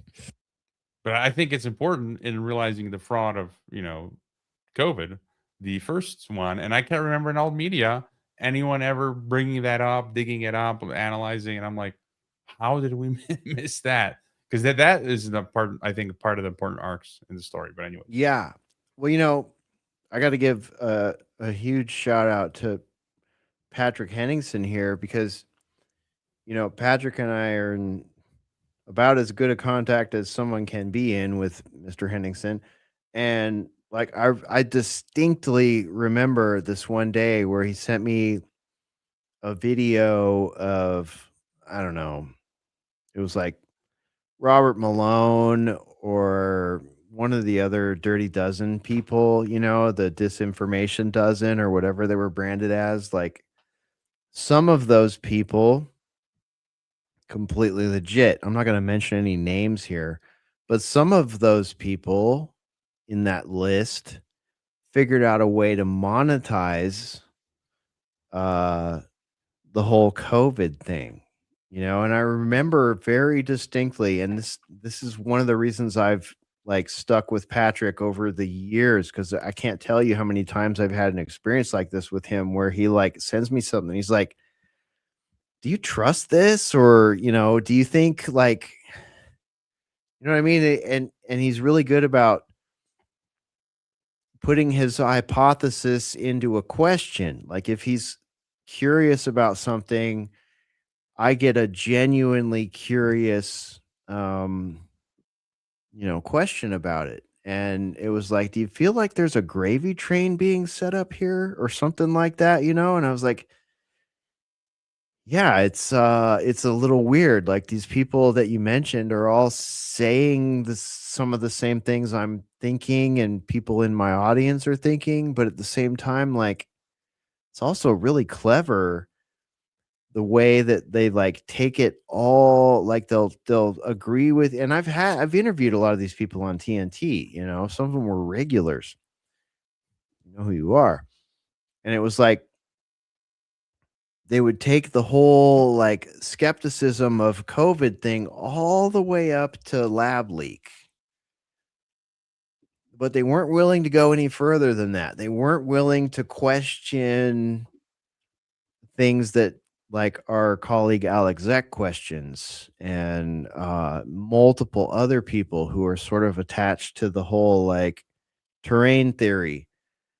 They are not willing to go there.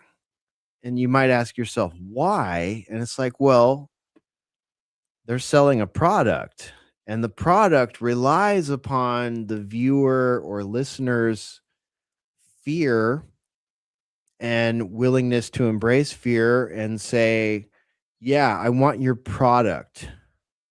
I'm not interested in the fact that viruses might be completely fake and gay.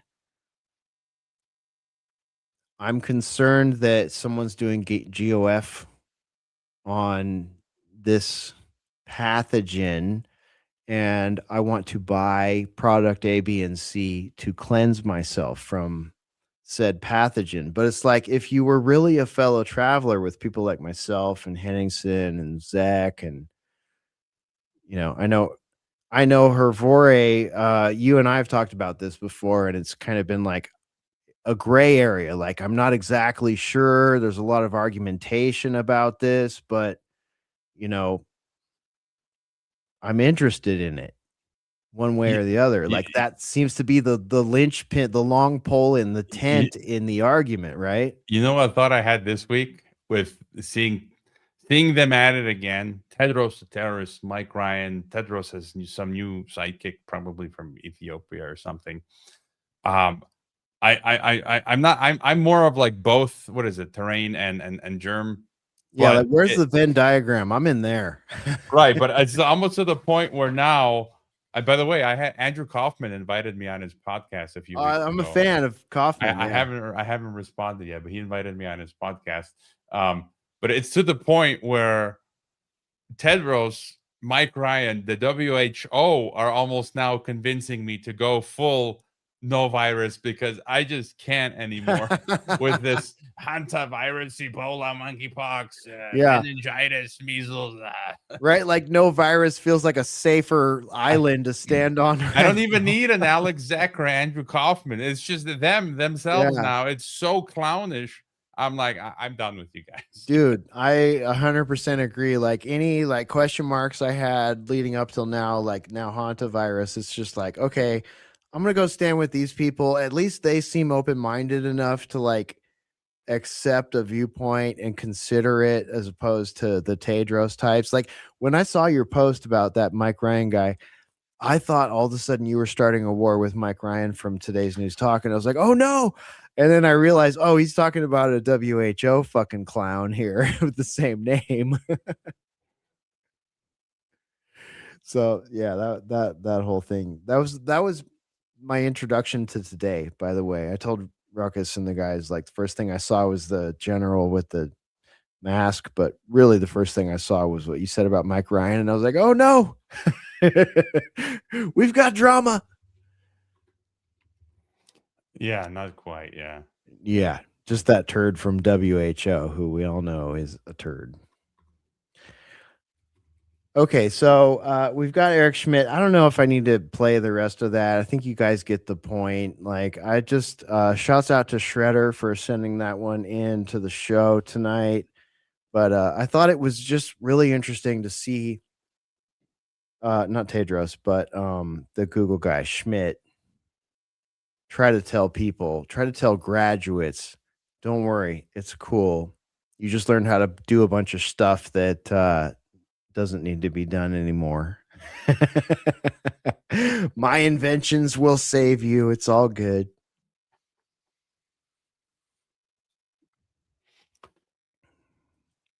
Yes. This is Joe Rogan level, 3+ hours. I've rarely done stream this long. All right, real quick before we get out of here, because we are going to close it down soon, Hrvoje. But this one I wanted to throw out there before we close tonight's showdown. It's Michael Bay. Okay, this is from Discussing Film on X, and Daniel Spalding sent this one into the group. But Michael Bay is developing a movie about the U.S.-Iran war. The film follows the story of the 2 U.S. pilots rescued after their planes were shot down during Operation Epstein Fury in Iran. Ruckus, when was it? Was it a week ago? Was it 2 weeks ago? 3 weeks ago that we said on either this show or Sunday Wire, it's just a matter of time until this missing pilot, shot down pilot story is taken up by Hollywood, a la Black Hawk Down? you remember that? Pretty sure it was Sunday Wire, and it was definitely within the last 3 weeks. So it's eerie. I mean, it could have even have just been this last Sunday. I mean, seriously, it might have it's been. crazy. So there it is. Michael Bay. Michael Bay. He took us to the moon and showed us the Transformers on the moon. He's taken us so many places with predictive programming, but they're not wasting any time this year, are they? But I mean, who even wants to watch that? Who would watch that? Like, it's even the stuff that we're witnessing in reality is so fake and gay and boring. Like, to watch a fictional version of the fictional version. Seriously, It's probably the same people who rushed out to watch the Melania movie multiple times. You mean someone went more than once? Oh yeah, bro. Are you kidding? That was you gotta watch it back to back viewings at least 3 times, dude. All right. Okay. I'm looking at his films he directed. The first 5 were good. Like a band, right? The first 4 are usually the good ones. He's like Bad Boy, the 90s stuff. Maybe it's just because, your memories are a bit foggy or a kid, but Bad Boys, The Rock, Armageddon. Rock, now we're talking. But it's because there's a distinction between what was produced and what was directed and by whom, you know what I mean? Just because Michael Bay's name is attached to it, there was a distinction, a diversion. I forget how. Didn't he actually used to direct these movies or something back in the day? Or yeah. And then all the Transformers garbage, and then although his production stuff, the horror stuff I watched when I was younger, but Texas Chainsaw. Iron Eagle. Are you serious? Creative Accidents. That was a Michael Bay movie. Iron Eagle. I loved Iron Eagle. I gotta tell you, when I was like adolescent, I used to draw in my notebook the nose in version of the F-16 of the F-4 Phantom. Like, I knew how to do all the fighter jets of the era. I could do the A-10, all that stuff. And when the movie, for you kids out there that don't know, when the movie Iron Eagle came out, it was when the F-16 platform was brand new.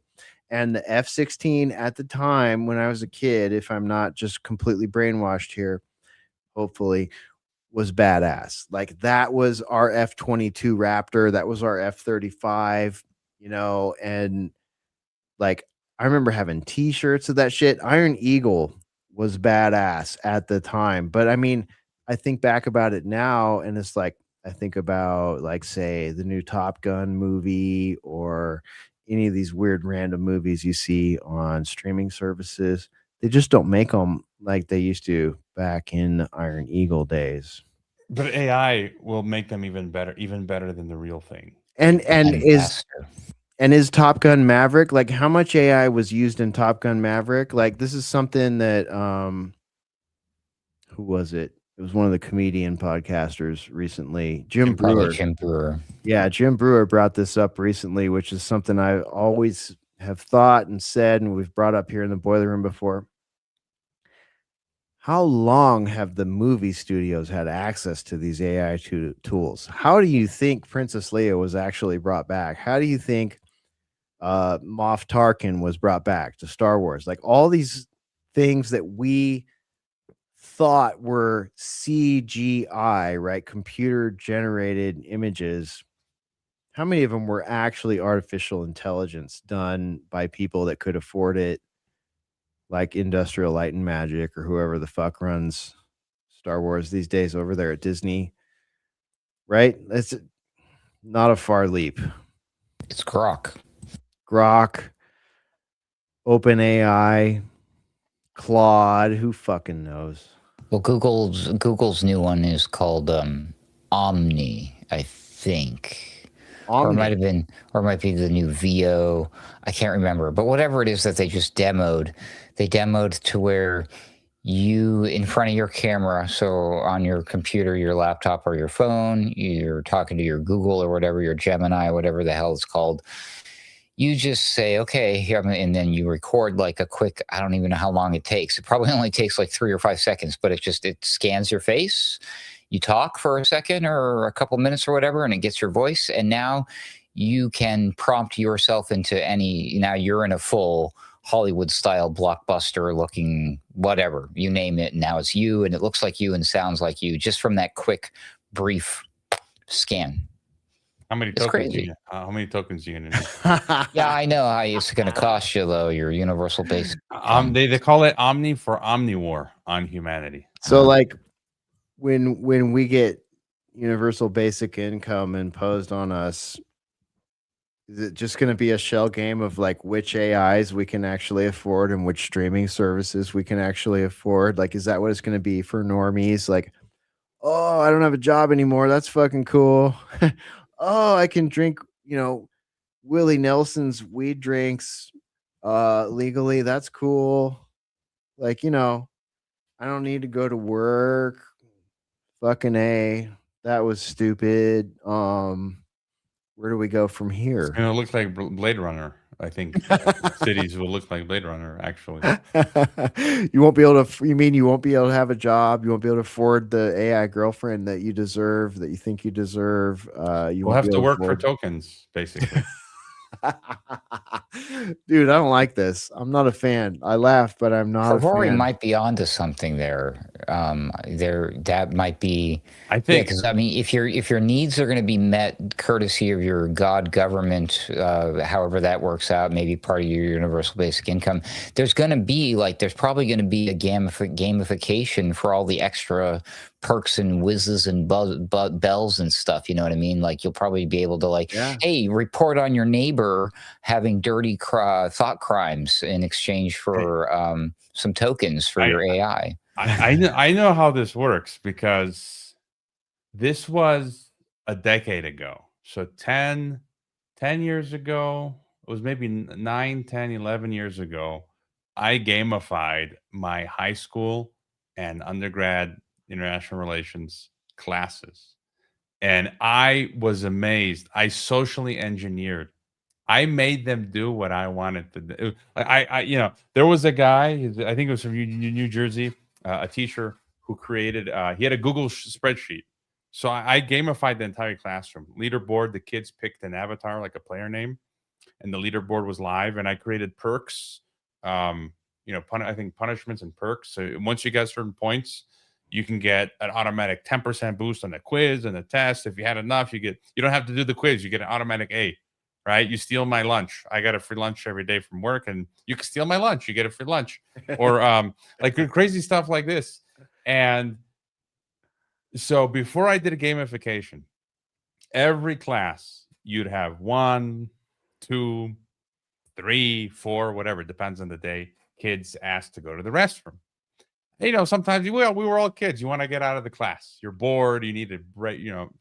Stretch. I kid you not. I created a gamified, what do you call it, like a perk or whatever, benefit quest or something. And I would track this, every class. If you didn't go to the restroom at all for the semester, you'd get certain tokens, points. And I kid you not, when I implemented this, no one went to the restroom anymore. Virtually. Like I couldn't believe it. Like I was shocked. I was in shock. The power I had to make people like they didn't go. And then now imagine with all the other what Hrvoje doesn't know is that every single one of those children grew up with urinary tract infections and other problems. The classes were short, 40 minutes or something like that. But then I think I had stuff with cell phones and just other things, and you could just kind of tweak and just change the behavior. It was mind-blowing. I mean, it worked for like 95% of the kids. So it was just, now imagine what these freaks, globalists, transhumanists, them having their go at us. So yeah. Well, they certainly are. That's for sure. Okay, let's see here. Let me check my notes list. Check your 6. Yeah, I'm gonna check my 6. I got some kind of T1000 behind me there. But I was gonna say, just to your point about this whole tokenized dystopia. I think one thing I still believe we'll be able to do if it gets that bad, you can simply just disengage, just like literally go into nature. Some people will be lucky enough to. There you go. UTIs, yeah. Positive DOS I S3 went from UBI to UTI. I think that pretty much sums up tonight's episode. That's the title for your yeah. But just going off into nature, either if some people are lucky enough to have land, or someone who does, and just leave the dystopia, and okay, maybe you'll have to do some manual labor forage, but you won't have to worry about, do I have enough tokens to buy Soylent Green today? It's just funny, real quick, just a side mention because it's kind of related. True story. The health person, whoever the guy is that's in charge of this hantavirus pandemic thing currently, his claim to fame as a doctor is he's a urologist who used to perform penile reconstructive surgeries. Perfect. I think we're onto something. So that guy's, would you say his background, UBIs, UTIs? I think we're going down the rabbit hole here.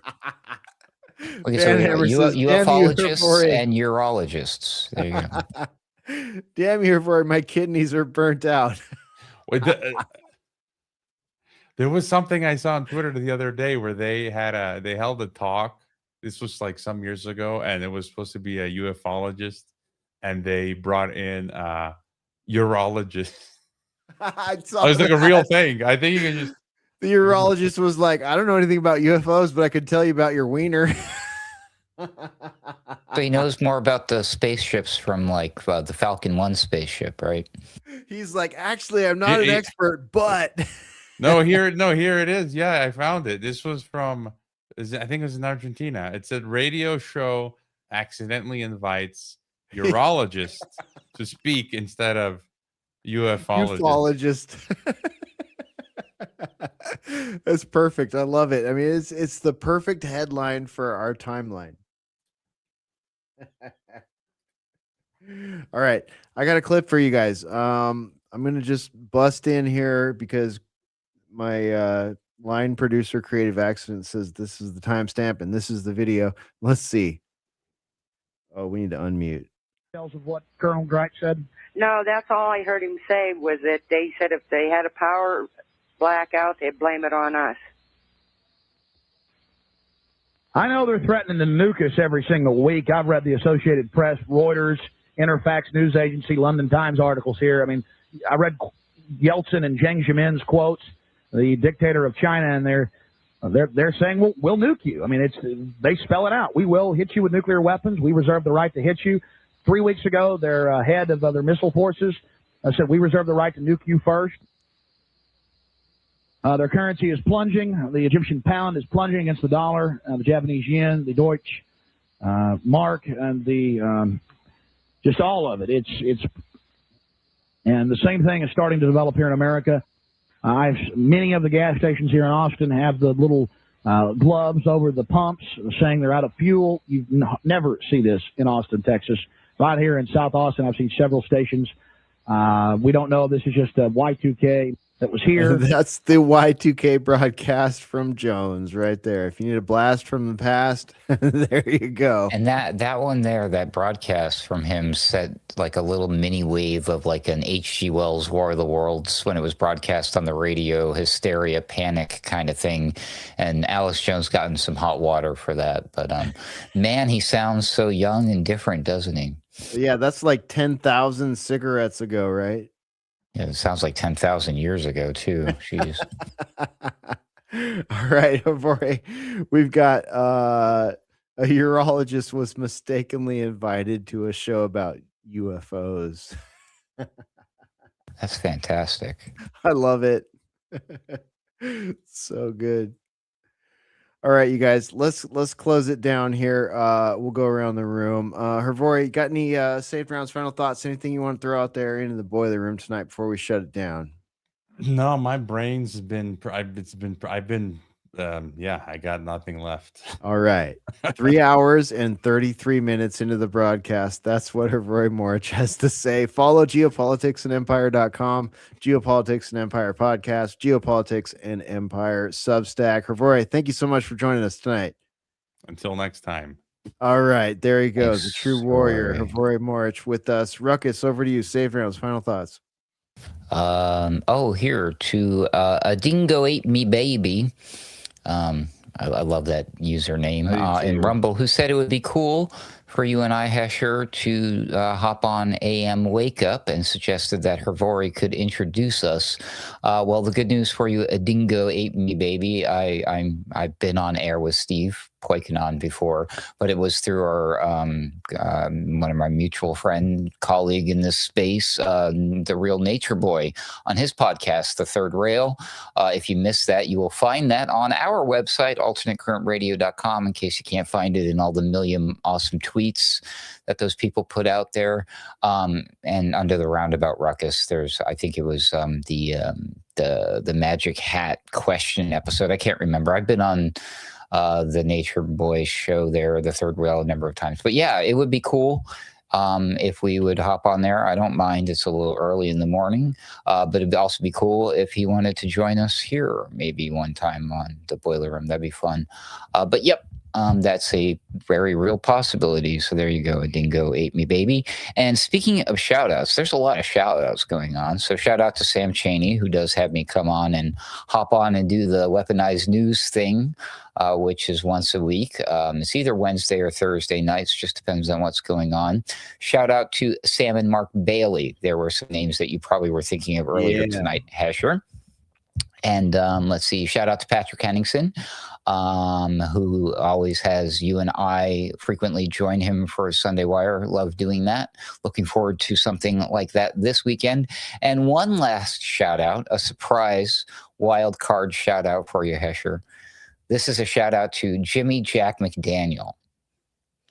So shout out to Jimmy Jack McDaniel. You might be wondering, who the hell is that? Well, that's actually the 70-year-old man from South Lake, Texas, who was arrested after intentionally driving his Tesla Cybertruck into Grapevine Lake in order to test the vehicle's quote-unquote Wade mode feature.